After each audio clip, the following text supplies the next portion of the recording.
कहानी शुरू होती है लॉयड से, एक लड़का जिसने बचपन में ही अपना पूरा फैमिली डीमन लॉर्ड के हाथों खो दिया।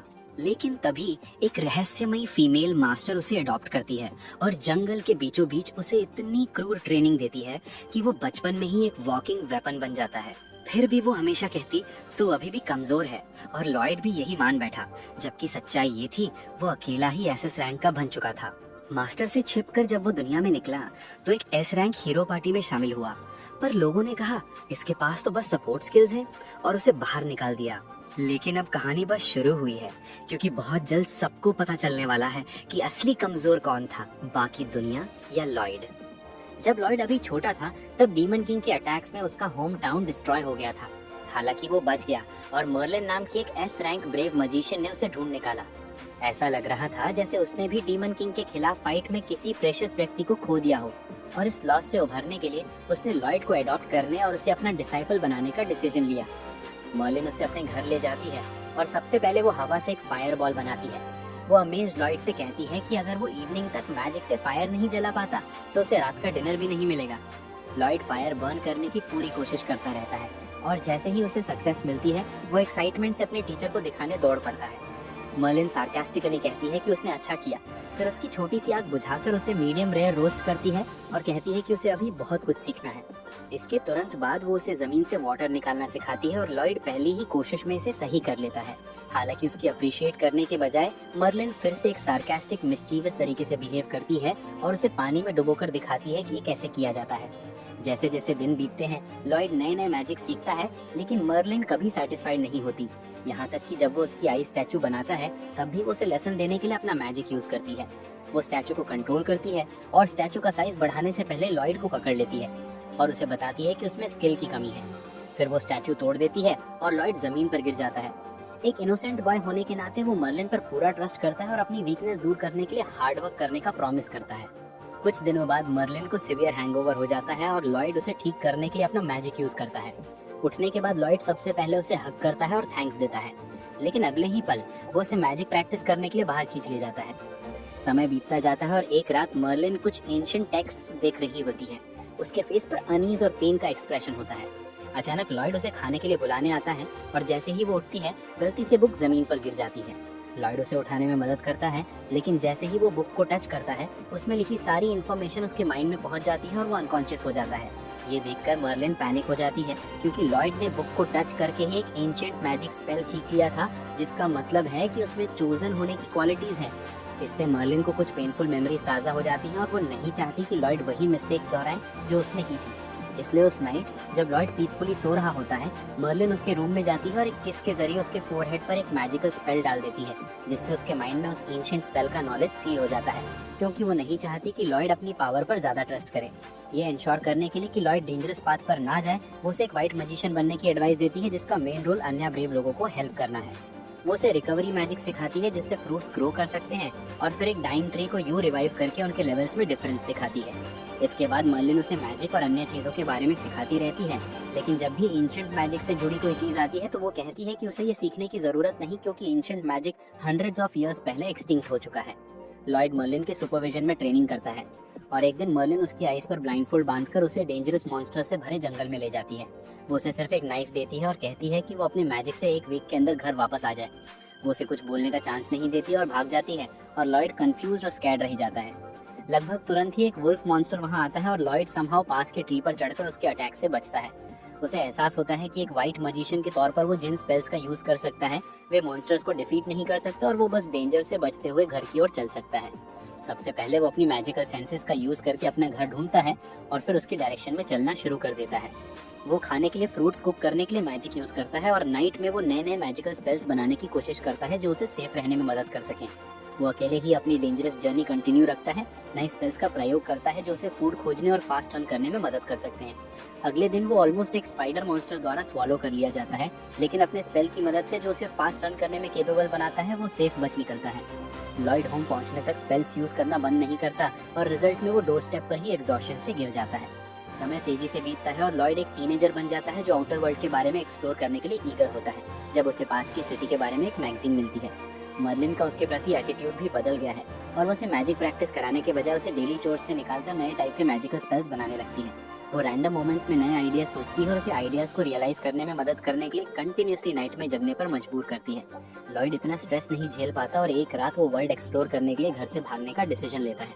नेक्स्ट मॉर्निंग मर्लिन को उसका रूम एम्प्टी मिलता है और टेबल पर सिर्फ एक सिटी की मैगजीन रखी होती है और उसे रियलाइज होता है कि उसका छोटा बॉय फाइनली इतना बड़ा हो गया है कि वो अपने रिबेलियस फेज में एंटर कर सके। मीनवाइल लॉयड सिटी पहुंचता है और उसकी स्पीड में ब्लेंड इन हो जाता है। उसके पास जो थोड़ा बहुत मनी होता है वो फूड और ड्रिंक्स पर खर्च करता है और सोचता है कि वो और कैसे अर्न कर सकता है। तभी एक एडवेंचर पार्टी के रिक्रूटमेंट नोटिस उसके सामने आता है। उसे पता ही नहीं चलता कि कोई उसे ऑब्जर्व कर रहा है और वो एक एडवेंचरर बनने की कोशिश करने का डिसीजन लेता है। पार्टी में ज्वाइन होने के बाद उसका पहला मिशन एक साइक्लॉप्स से फाइट करना है और वो बहुत एक्साइटेड है क्योंकि उसने पहले किसी को इतने पावरफुल मॉन्स्टर्स से फाइट करते नहीं देखा। साइक्लॉप्स पार्टी के लीडर और मेन डीपीएस एलन को पीछे धकेल रहा है और वो उनके हीलर से उन पर एक हीलिंग स्पेल डालने के लिए कहता है। लॉयड भी हेल्प करने का डिसीजन लेता है और तुरंत अपने सभी पार्टी मेंबर्स पर एक सपोर्ट स्पेल डालता है, लेकिन किसी को इसका एहसास तक नहीं होता। आर्चर तेजी से मॉन्स्टर की आंख में एरो मारता है जिससे वो ब्लाइंड हो जाता है और जैसे ही वो आर्चर को मारने की कोशिश करता है, रीना नाम की टैंकर दौड़कर अटैक रोकने आती है। वो शॉक्ड होती है क्योंकि उसे पंच के पीछे लगभग कोई वेट महसूस नहीं होता और इसी बीच पार्टी का मजिशियन साइक्लॉप्स को बाइंड कर देता है जिससे एलन को एक ही स्ट्राइक में उसे खत्म करने का चांस मिल जाता है। इस वजह से एलन ओवरनाइट स्टार बन जाता है और लोग उसे हीरो मानने लगते हैं।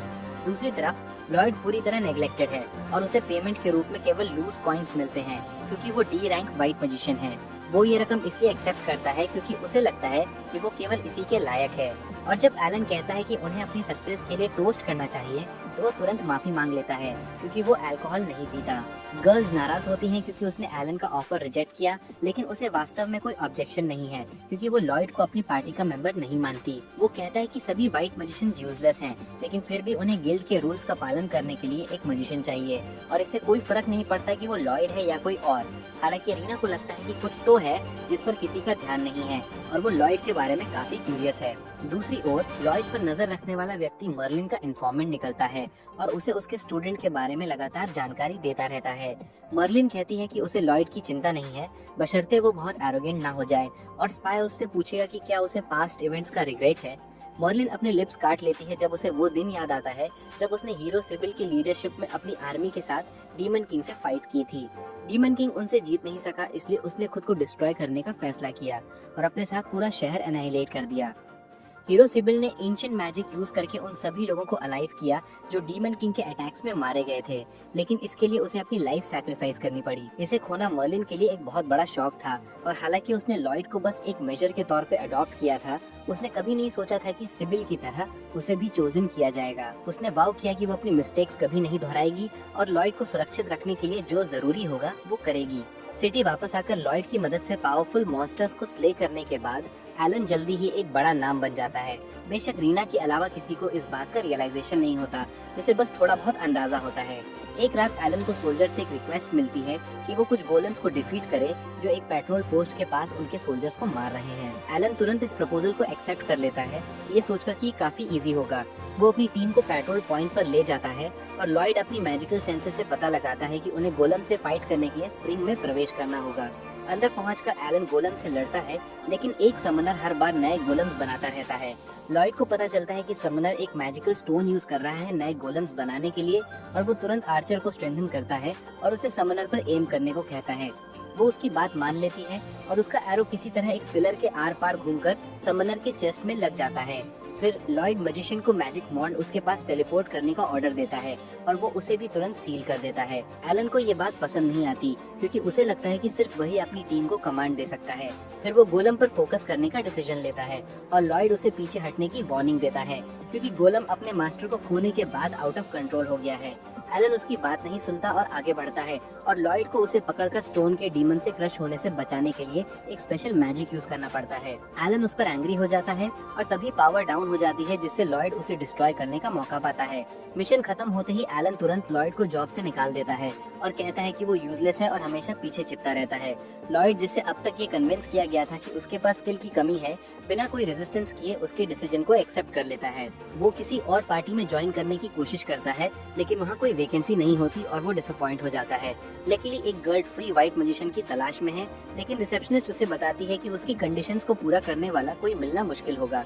कोई और ऑप्शन ना होने पर रिसेप्शनिस्ट लॉयड की ओर पॉइंट करती है और जैसे ही पिंक हेयर्ड गर्ल कंफर्म करती है कि वो एक अनएम्प्लॉयड व्हाइट मैजिशियन है, वो उसे अपने साथ खींच लेती है। पता चलता है कि पिंक हेयर्ड गर्ल यूई एक एस रैंक एडवेंचर पार्टी की मेंबर है और वे हाल ही में कोई बैंडिट्स का हंट करने निकले थे। उनकी टीम वर्क और एक्सीलेंट स्ट्रेंथ की वजह से वे बैंडिट्स को इजीली डिफीट कर पाए और उन्होंने बॉस को भी कॉर्नर किया और उसे सरेंडर करने के लिए कहा। हालांकि बॉस ने अपनी सीक्रेट ट्रिक चाल चलने का डिसाइड किया और उनसे फाइट करने के लिए एक जायंट स्टोन गोलम को समन किया। यूई की पार्टी को रियलाइज होता है कि ये मैजिक रेजिस्टेंट है और वीक फिजिकल अटैक्स भी इसका खास इफेक्ट नहीं करेंगे, इसलिए अपनी टीम की सबसे पावरफुल डैमेज डीलर होने के नाते उसने अकेले ही इसका सामना करने का डिसाइड किया। वो गोलम की ओर दौड़ी और अपनी पूरी स्ट्रेंथ से उस पर स्ट्राइक किया, लेकिन वो गोलम के बॉडी पर सिर्फ एक स्क्रैच ही छोड़ पाई। उसे पीछे हटकर गोलम के अटैक से बचना पड़ा और फिर उसने अपने पार्टी के व्हाइट मैजिशियन से उसे स्ट्रेंथन करने के लिए कहा। व्हाइट मैजिशियन अपने थॉट्स में खोई हुई थी और उसे यूई की बात समझने में 1 सेकंड लगा।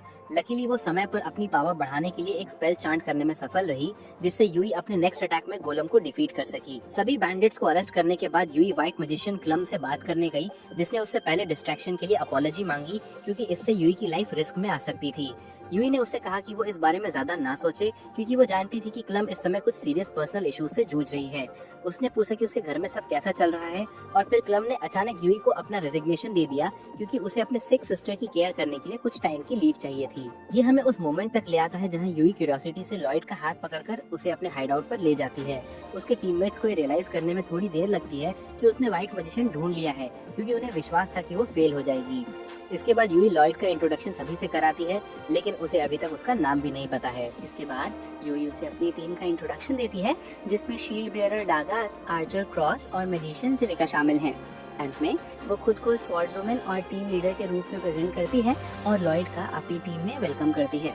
लॉयड उससे पूछता है कि उसने टीम में शामिल होने के लिए कब कंसेंट दी थी और यूई सरप्राइज हो जाती है क्योंकि उसे पता ही नहीं चला था कि उसने उससे मेन क्वेश्चन ही नहीं पूछा था। डागास और सिलिका समझ जाते हैं कि उसने बिना कुछ बताए इस स्ट्रेंजर को बेस तक खींचकर ले जाने की कोशिश की थी और वे उससे अपॉलॉजी मांगते हैं। इसके बाद वे यूई की ओर मुड़ते हैं और कहते हैं कि अगर उसे कोई व्हाइट मैजिशियन मिल भी जाए तो भी वो क्लम की जगह नहीं ले सकता और उन्हें अपनी करंट सर्च छोड़ देनी चाहिए। ये सुनकर यूई अपसेट हो जाती है और कहती है कि उनके क्लाइंट ने उनसे हेल्प मांगी थी और वे उसे इस तरह डिनाई नहीं कर सकते। लॉयड उनसे पूछता है कि वे किसी और पार्टी को ये सर्च क्यों नहीं सौंप देते और डागास उसे बताता है कि ये पॉसिबल नहीं है क्योंकि वे एक ए रैंक क्वेस्ट से डील कर रहे हैं। केवल ए और उससे ऊपर की रैंक वाली पार्टीज ही ऐसी क्वेस्ट ले सकती हैं, लेकिन फिलहाल सभी ए रैंक पार्टीज शहर से बाहर हैं और केवल वे ही इस मिशन को एक्सेप्ट कर सकते हैं क्योंकि वे एक एस रैंक पार्टी हैं। लॉयड ये सुनकर शॉक्ड हो जाता है कि वो एस रैंक के एडवेंचरर्स के सामने खड़ा है और वो सचमुच उनकी हेल्प करना चाहता है, लेकिन फिर भी उसका वीक सेल्फ एस्टीम उसे कन्विंस करता है कि वो यूजलेस है। हालांकि यूई अचानक उसकी तरफ बोलती है और अपने टीममेट से कहती है कि उन्हें लॉयड को बाहर करने से पहले कम से कम उसे अपनी कैपेबिलिटीज दिखाने का चांस देना चाहिए। वो उसे फॉरेस्ट में अपना स्किल शो करने के लिए ले जाती है और लॉयड नर्वस होता है सोचकर कि वो सबको डिसअपॉइंट कर देगा। यूई उससे कुछ करने को कहती रहती है और डागास उससे कहता है कि कम से कम इस नए व्यक्ति को बता दे कि उसे किस तरह का मैजिक करना चाहिए क्योंकि वो कंफ्यूज लग रहा है। यूई लॉयड से कहती है कि वो सभी पर मैजिक करे, लेकिन क्रॉस और सिलिका को लगता है कि ये पॉसिबल नहीं होगा क्योंकि केवल हाईली स्किल्ड व्हाइट मैजिशियंस ही ऐसा कर सकते हैं। हालांकि लॉयड सरप्राइज्ड है क्योंकि इस काम को दुनिया का सबसे डिफिकल्ट काम बताकर यूई ने उससे बस बेसिक लेवल का मैजिक करने को कहा था। वो उसे पूछता है कि क्या उसे यकीन है कि उसकी पार्टी में ज्वाइन करने के लिए बस यही टेस्ट पास करनी होगी और वो हाँ कहती है। बाकी लोग लॉयड से कहते हैं कि उसे अगर ये काम नहीं आता तो उसे स्ट्रांग होने का प्रिटेंड करने की जरूरत नहीं क्योंकि वे जानते हैं कि ये कितना डिफिकल्ट है। हालांकि लॉयड उन्हें बताता है कि वो ये कर लेगा। वो जल्दी से अपने टूल्स को डायमेंशनल स्टोरेज से बाहर निकालता है और ये सभी को सरप्राइज कर देता है। फिर वो उन पर एक साथ 5 अलग तरह के मैजिक स्पेल्स डालता है और उन्हें पता भी नहीं चलता क्योंकि वो बहुत फास्ट है। यूई उससे पूछती है कि उसने वो वॉन्ड कहाँ से निकाली और वो उसे उस स्टोरेज स्पेल के बारे में बताता है जिसका यूज वो आइटम्स रखने के लिए कर सकता है। फिर वो पूछता है कि क्या वो मैजिक के रिजल्ट से सेटिस्फाइड है और यूई कंफ्यूज हो जाती है क्योंकि आमतौर पर ऐसा करने में ज्यादा टाइम और एक स्पेल लगता है। स्पेल्स के इफेक्ट से सभी को लाइट और पावरफुल महसूस होने लगते हैं और उनका असर देखने के लिए यूई पास के एक बड़े ट्री पर अपनी स्वॉर्ड स्विंग करती है। वो लाइट स्ट्राइक से भी ट्री को क्लियरली कट देती है और उसका पूरा टीम ये देखकर एस्टॉनिश रह जाता है। फिर लॉयड उन्हें बताता है कि उसने उन पर 5 तरह के मैजिक स्पेल्स लगाए हैं और वे अपनी आंखों पर विश्वास नहीं कर पाते। लॉयड बताता है कि उसे लगा कि उन सभी पर सिर्फ एक ही स्पेल करना रियल टेस्ट के लिए बहुत आसान है, इसलिए वो आगे बढ़कर ये दिखाता है कि वो वास्तव में क्या कर सकता है। यूई और बाकी सब स्टंड है और जवाब भी नहीं दे पा रहे और लॉयड सोचता है कि वे उससे डिसअपॉइंटेड हैं। वो अपनी वॉन्ड को स्टोरेज में वापस रख देता है और कहता है कि वो समझता है कि वो उनकी टीम का वाइट मैजिशियन बनने के लायक नहीं है। वो अपने टाइम वेस्ट करने के लिए माफी मांगता है और जाने ही वाला होता है, तभी यूई उसे रोक लेती है। आखिरकार वो लॉयड से उसकी प्रीवियस वर्क एक्सपीरियंस के बारे में पूछती है और वो सबको ये बताकर सरप्राइज कर देता है कि उसे वीक होने की वजह से हीरो टीम से निकाल दिया गया था। यूई और बाकी लोग सोच में पड़ जाते हैं कि हीरो के पास लॉयड को वीक कहने के क्या स्टैंडर्ड्स हैं, क्योंकि उन्होंने आज तक किसी ऐसे व्यक्ति को नहीं देखा जो एक साथ 5 स्पेल्स कर सके। जब लॉयड फिर भी इंसिस्ट करता है कि वो वीक है तो क्रॉस उसके स्टैंडर्ड्स की चिंता करने लगता है। लॉयड बात बदलकर उनसे पूछता है कि वे अपनी पार्टी के व्हाइट मैजिशियन को वापस क्यों नहीं बुला लेते। यूई बताती है कि क्लम की सिस्टर सच में बीमार है और वो पूरे टाइम एडवेंचर के रूप में काम करते हुए उसकी केयर कर रही थी। नेचुरली इसका उस पर बुरा असर पड़ा और अब वो दोनों काम नहीं कर सकती थी, इसलिए उसने एडवेंचरिंग से पूरे टाइम के लिए ब्रेक लेने का डिसाइड किया। डागास कहता है कि वे मोस्टली क्वेस्ट उसके बिना भी कंप्लीट कर सकते थे, लेकिन ए रैंक क्वेस्ट काफी टफ होते हैं और उन्हें पूरा करने के लिए एक वाइट मैजिशियन की जरूरत जरूर होती है। सडनली सभी क्लम के बारे में वरीड हो जाते हैं, क्योंकि भले ही वो उनकी पार्टी छोड़कर चली गई हो, फिर भी वो उनकी फ्रेंड है और ये सुनकर लॉयड जेलस हो जाता है। वो तुरंत टॉपिक बदलता है और पूछता है कि क्या किसी को पता है कि क्लम की सिस्टर किस डिजीज से सफर कर रही है। यूई को याद आता है कि लड़की का बॉडी धीरे धीरे मैजिक स्टोन में बदल रहा है और लॉयड को याद आता है कि उसने अपने गुरु से मैजिक स्टोन के बारे में सीखा था। जब मर्लिन उसे सिखा रहा था कि मैजिक स्टोन अदर क्रीचर्स को भी मैजिक स्टोन में कैसे बदल सकता है, तो लॉयड ने सोचा था कि क्या उन्हें नॉर्मल स्टेट में वापस लाना पॉसिबल है और अब वो इसका पता लगाने को डिसाइड करता है।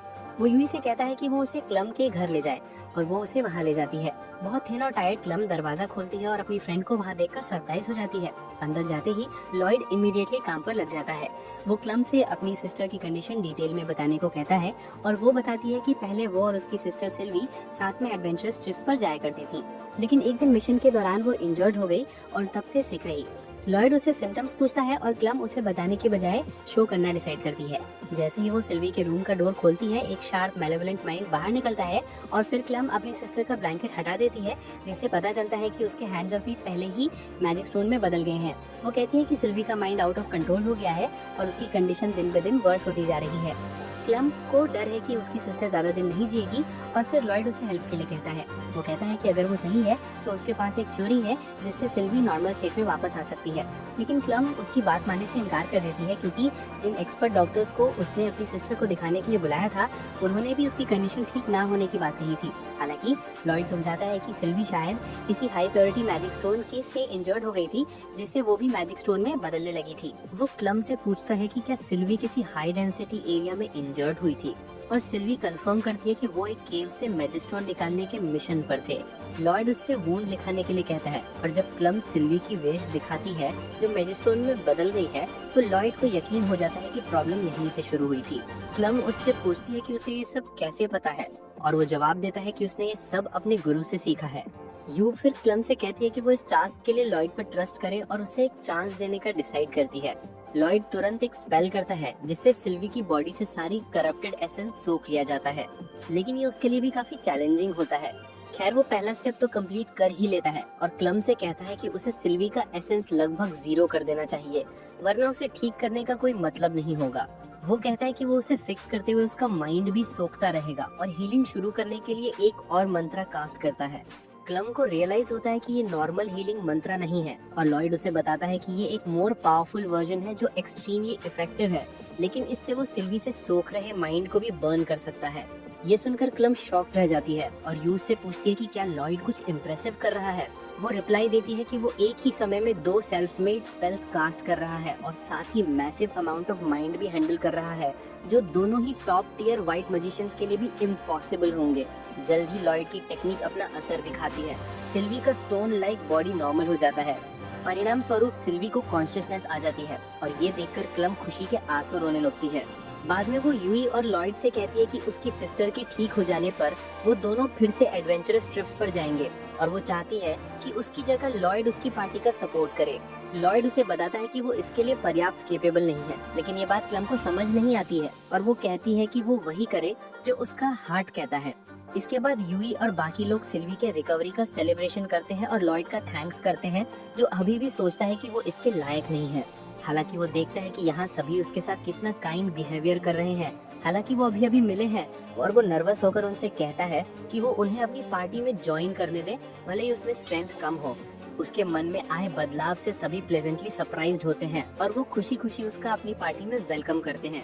इसके बाद वो लॉयड के लिए एक वेलकम सेरेमनी ऑर्गेनाइज करते हैं और कहते हैं कि वो जितना चाहे खा ले, क्योंकि आज रात का बिल वही पे करेंगे। लॉयड ऐसे खाना खाने लगता है जैसे उसने पहले कभी प्रॉपर मील देखा ही ना हो और उसके बहुत खुश होते हैं। वो उससे पूछते हैं कि क्या उसे इतनी भूख लगी थी और लॉयड उन्हें बताता है कि इस सिटी का फूड वाकई अमेजिंग है। ये सबको एक और सरप्राइज देता है क्योंकि यहाँ का खाना काफी एवरेज है, लेकिन लॉयड उन्हें बताता है कि बचपन से जो वो खाता आया है उसकी तुलना में यहाँ का टेस्ट एक्सीलेंट है। अब यूई उसके बचपन के बारे में जानने के लिए क्यूरियस है और वो लॉयड से कहती है कि वो अपने टीचर्स के साथ रहता था जो अपने गार्डन में उगने वाली हर चीज कुक करती थी। कभी वो वाइल्ड मशरूम्स कलेक्ट करती, कभी वाइल्ड एनिमल्स का मीट रोस्ट करके बिना स्पाइसेस के उसे खिला देती थी। लॉयड कहता है कि इसी वजह से उसने कुकिंग सीखा, लेकिन फिर भी वो इतना अच्छा कुकिंग कभी नहीं कर पाया। यूई को अब फूड की कोई परवाह नहीं है और वो उस पर्सन के बारे में जानने के लिए ईगर है जिसने लॉयड को मैजिक सिखाया था। वो उसे अपने गुरु के बारे में और बताने के लिए कहती है और पार्टी के बाकी मेंबर्स भी उसकी बात में शामिल हो जाते हैं। सिलिका पूछती है कि क्या उसकी टीचर भी एक वाइट मजिशियन थी और लॉयड कहता है कि वो ज्यादा बैटल ओरिएंटेड मजिशियन थी, क्योंकि जब वो अकेले काम करती थी तो लॉयड अक्सर एक्सप्लोजन्स देखता था। सिलिका अमेज्ड है कि एक नॉन वाइट मजिशियन ने लॉयड को इतना अच्छा ट्रेनिंग दिया और वो भी अग्री करती है कि मर्लिन अमेजिंग है। सिलिका कहती है कि वो उससे कुछ सीखना चाहेगी, लेकिन लॉयड उसे वहीं रोक देता है और कहता है कि अगर उसे ट्रुथ पता चल गई तो उसे लाइफ भर रिग्रेट होगा।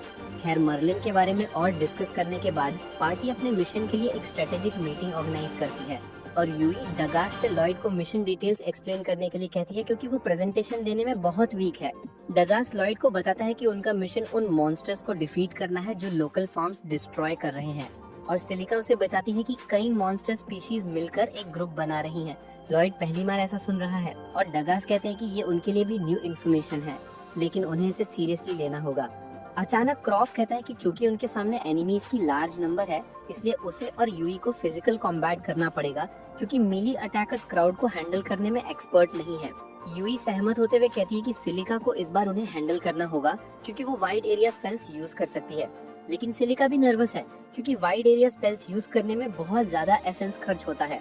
यूई फिर लॉयड से पूछती है कि क्या वो अटैक मैजिक यूज कर सकता है और वो जवाब देता है कि वो बेसिक लेवल स्पेल्स यूज कर सकता है, लेकिन रिजल्ट्स उतने इम्पैक्टफुल नहीं होंगे।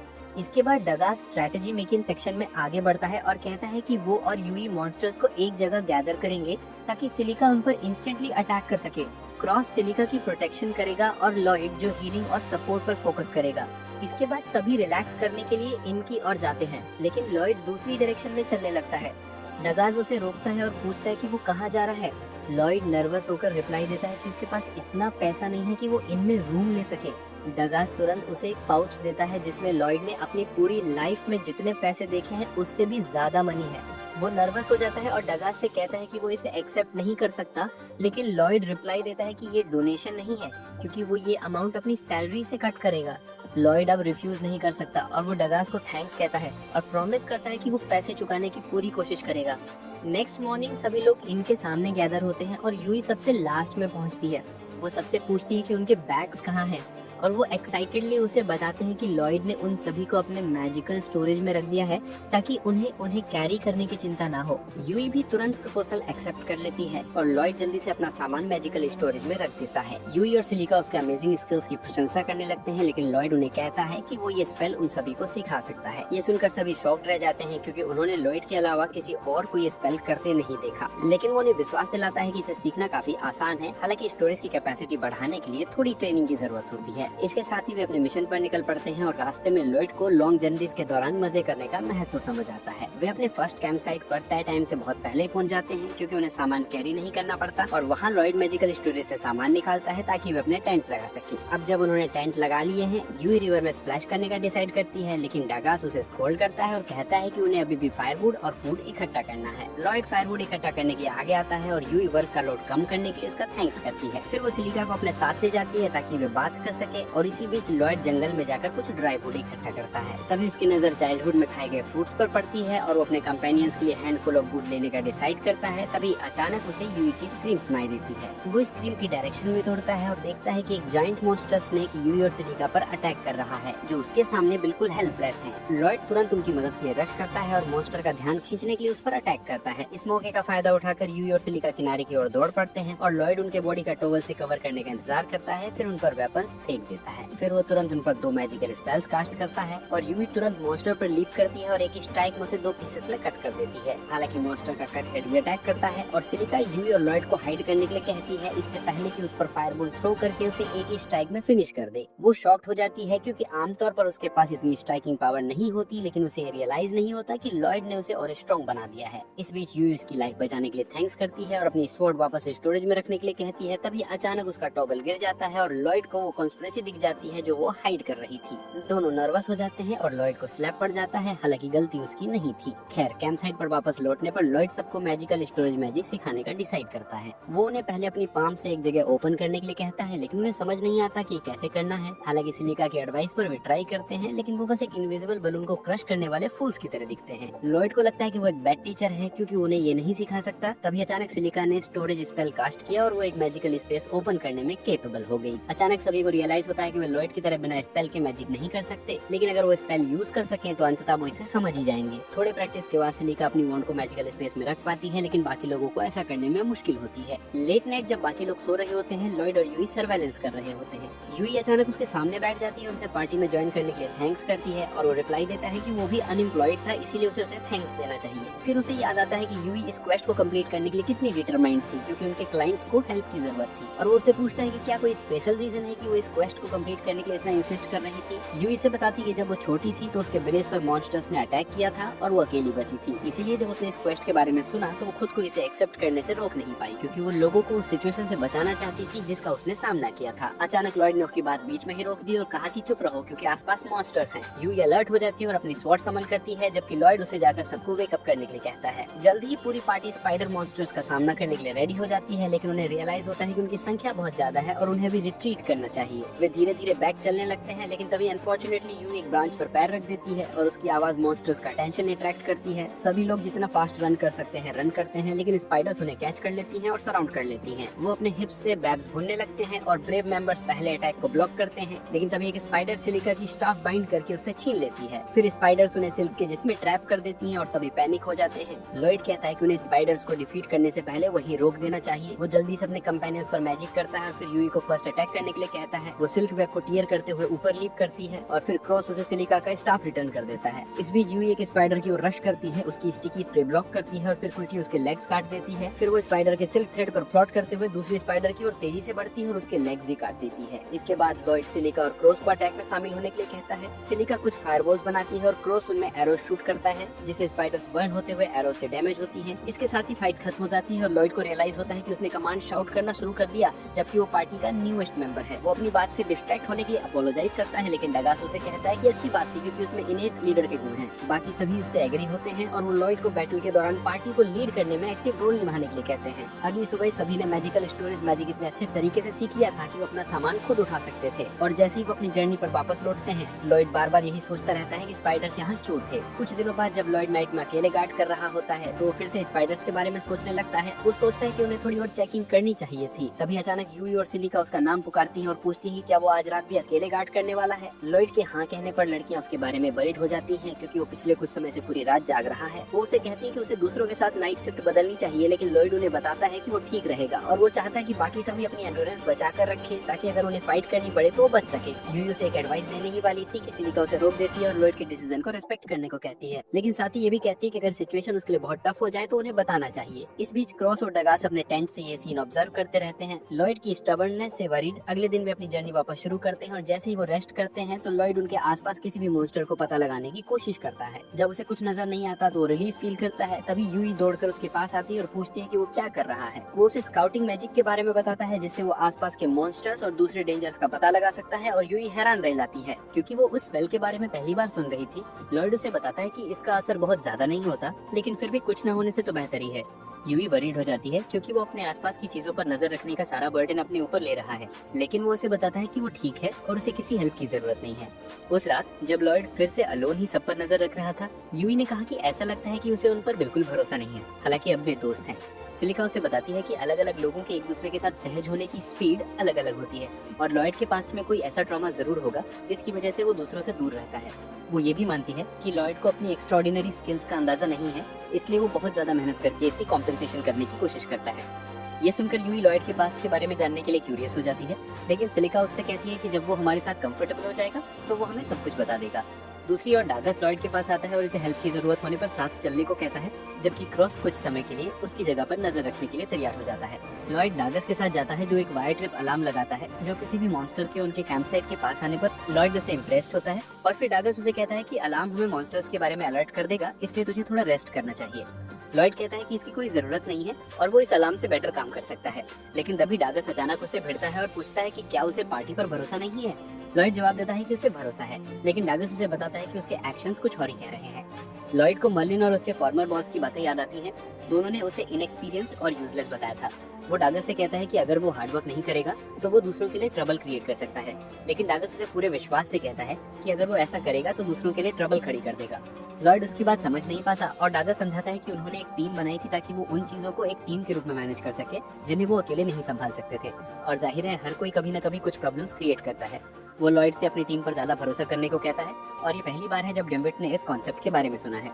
डागस उससे थोड़ा रिलैक्स करने के लिए मना लेता है और टेंट में लॉयड मन ही मन स्माइल करता है, ये सोचकर कि अब उसके पास ऐसे लोग हैं जिन पर वो भरोसा कर सकता है। अगली सुबह वो इस कॉन्सेप्ट को इम्प्लीमेंट करता है और घबराकर यूई से पूछता है कि क्या वो पानी लाने में उसकी मदद कर सकती है, और वो खुशी खुशी उसकी मदद करती है। दूसरी ओर मिशेल नाम की एक एलीट को एक सस्पिशियस ब्लैक मैजिशियन से रिपोर्ट मिलती है जिसमें बताया गया है कि उसने उन सभी जगहों पर मैजिकल स्टोन्स रख दिए हैं जहां उसने उसे ऐसा करने के लिए कहा था। मिशेल ये सुनकर खुश हो जाती है क्योंकि अब वे बिना किसी प्रॉब्लम के अपने प्लान में सफल हो सकते हैं, और मैजिशियन आगे कहता है कि उनके प्रीवियस प्लान्स ने हाई रैंक एडवेंचर टीम्स को इधर उधर डिस्पर्स कर दिया है और वे हमारे प्लान्स में इंटरफेयर नहीं कर पाएंगे। हालांकि हीरो का टीम अभी भी अवेलेबल है और वे हमारे रास्ते में ऑब्स्टिकल्स बन सकते हैं। मिशेल जवाब देती है कि वे इसमें कुछ नहीं कर सकते क्योंकि हीरो का टीम तभी मूव करता है जब उन्हें किंग का ऑर्डर मिलता है, लेकिन वो मानती है कि हीरो अकेले आगे आने वाली घटना को स्टॉप नहीं कर पाएगा। जंगल में वापस आकर लॉयड और उसके टीम को ये अनयूजुअल लगता है कि उनके आसपास कोई मॉन्स्टर्स नहीं है। लॉयड अपने स्काउटिंग स्पेल का रेंज बढ़ाने का डिसीजन करता है और वो 10 किलोमीटर आगे मॉन्स्टर्स के एक ग्रुप का पता लगाता है। क्रॉस कहती है कि ये उन फील्ड्स के बहुत पास होकर जहाँ वे जा रहे हैं, लेकिन इससे पहले कि लॉयड उसे विस्तार से बता पाता, यूई कॉन्वर्सेशन में कूद पड़ती है और लॉयड से पूछती है कि क्या वो सचमुच 10 किलोमीटर के रेडियस में चीजें डिटेक्ट कर सकता है। वो हाँ कहता है और यूई गुस्सा हो जाती है क्योंकि पिछले दिनों उसने उससे कहा था कि उसकी रेंज इतनी बड़ी नहीं है। लॉयड उसे बताता है कि 10 किलोमीटर इतना बड़ा नहीं है और यूई उस पर चिल्लाने लगती है, लेकिन फिर बाकी लोग उसे फिलहाल बड़ी प्रॉब्लम पर फोकस करने के लिए कहते हैं। वे मॉन्स्टर्स के हाइड आउट की ओर दौड़े और पाया कि वे उन फील्ड्स तक पहुंच गए थे जिनकी उन्हें रक्षा करनी थी। वुल्फ मॉन्स्टर्स के अनबिलीवेबली ह्यूज पैक को देखकर वे शॉक्ड हो गए, लेकिन लॉयड ज्यादा वरिड था क्योंकि यही एकमात्र जगह थी जहां उसे मॉन्स्टर्स मिल सकते थे। वो सोच रहा था कि बाकी मॉन्स्टर्स कहां चले गए, और बाकी लोगों को भी ये अनयूजुअल लगा क्योंकि मॉन्स्टर्स नॉर्मली अपना टेरिटरी नहीं छोड़ते। जब सब लोग इसके रीजंस के बारे में सोच रहे थे, क्रॉस को वुल्फ्स के पैक के बीच में एक अनयूजुअल चीज दिखाई देती है। बाकी लोग उसे देख नहीं पाते क्योंकि उनकी आंखें उसकी जितनी शार्प नहीं है, इसलिए लॉयड एक मैजिक का इस्तेमाल करके खुद को वियर साइट विजन प्रदान करता है। उसकी बदौलत वो वुल्फ्स के पैक के बीच में एक अनयूजुअल ब्लैक रॉक देख पाता है। फिर वो वही मैजिक टीम के दूसरे मेंबर्स पर भी डालता है और वे भी उस रॉक को देख पाते हैं। डागस कहता है कि ये मैजिस्टोन जैसा दिखता है और सिलिका कहती है कि इसके चारों ओर की ब्लैक आरा अलार्मिंग है। लॉयड कहता है कि ये इससे निकलने वाला माना होगा, और फिर उसे रियलाइज होता है कि ये मैना उन जानवरों के माइंड से मिलता जुलता है।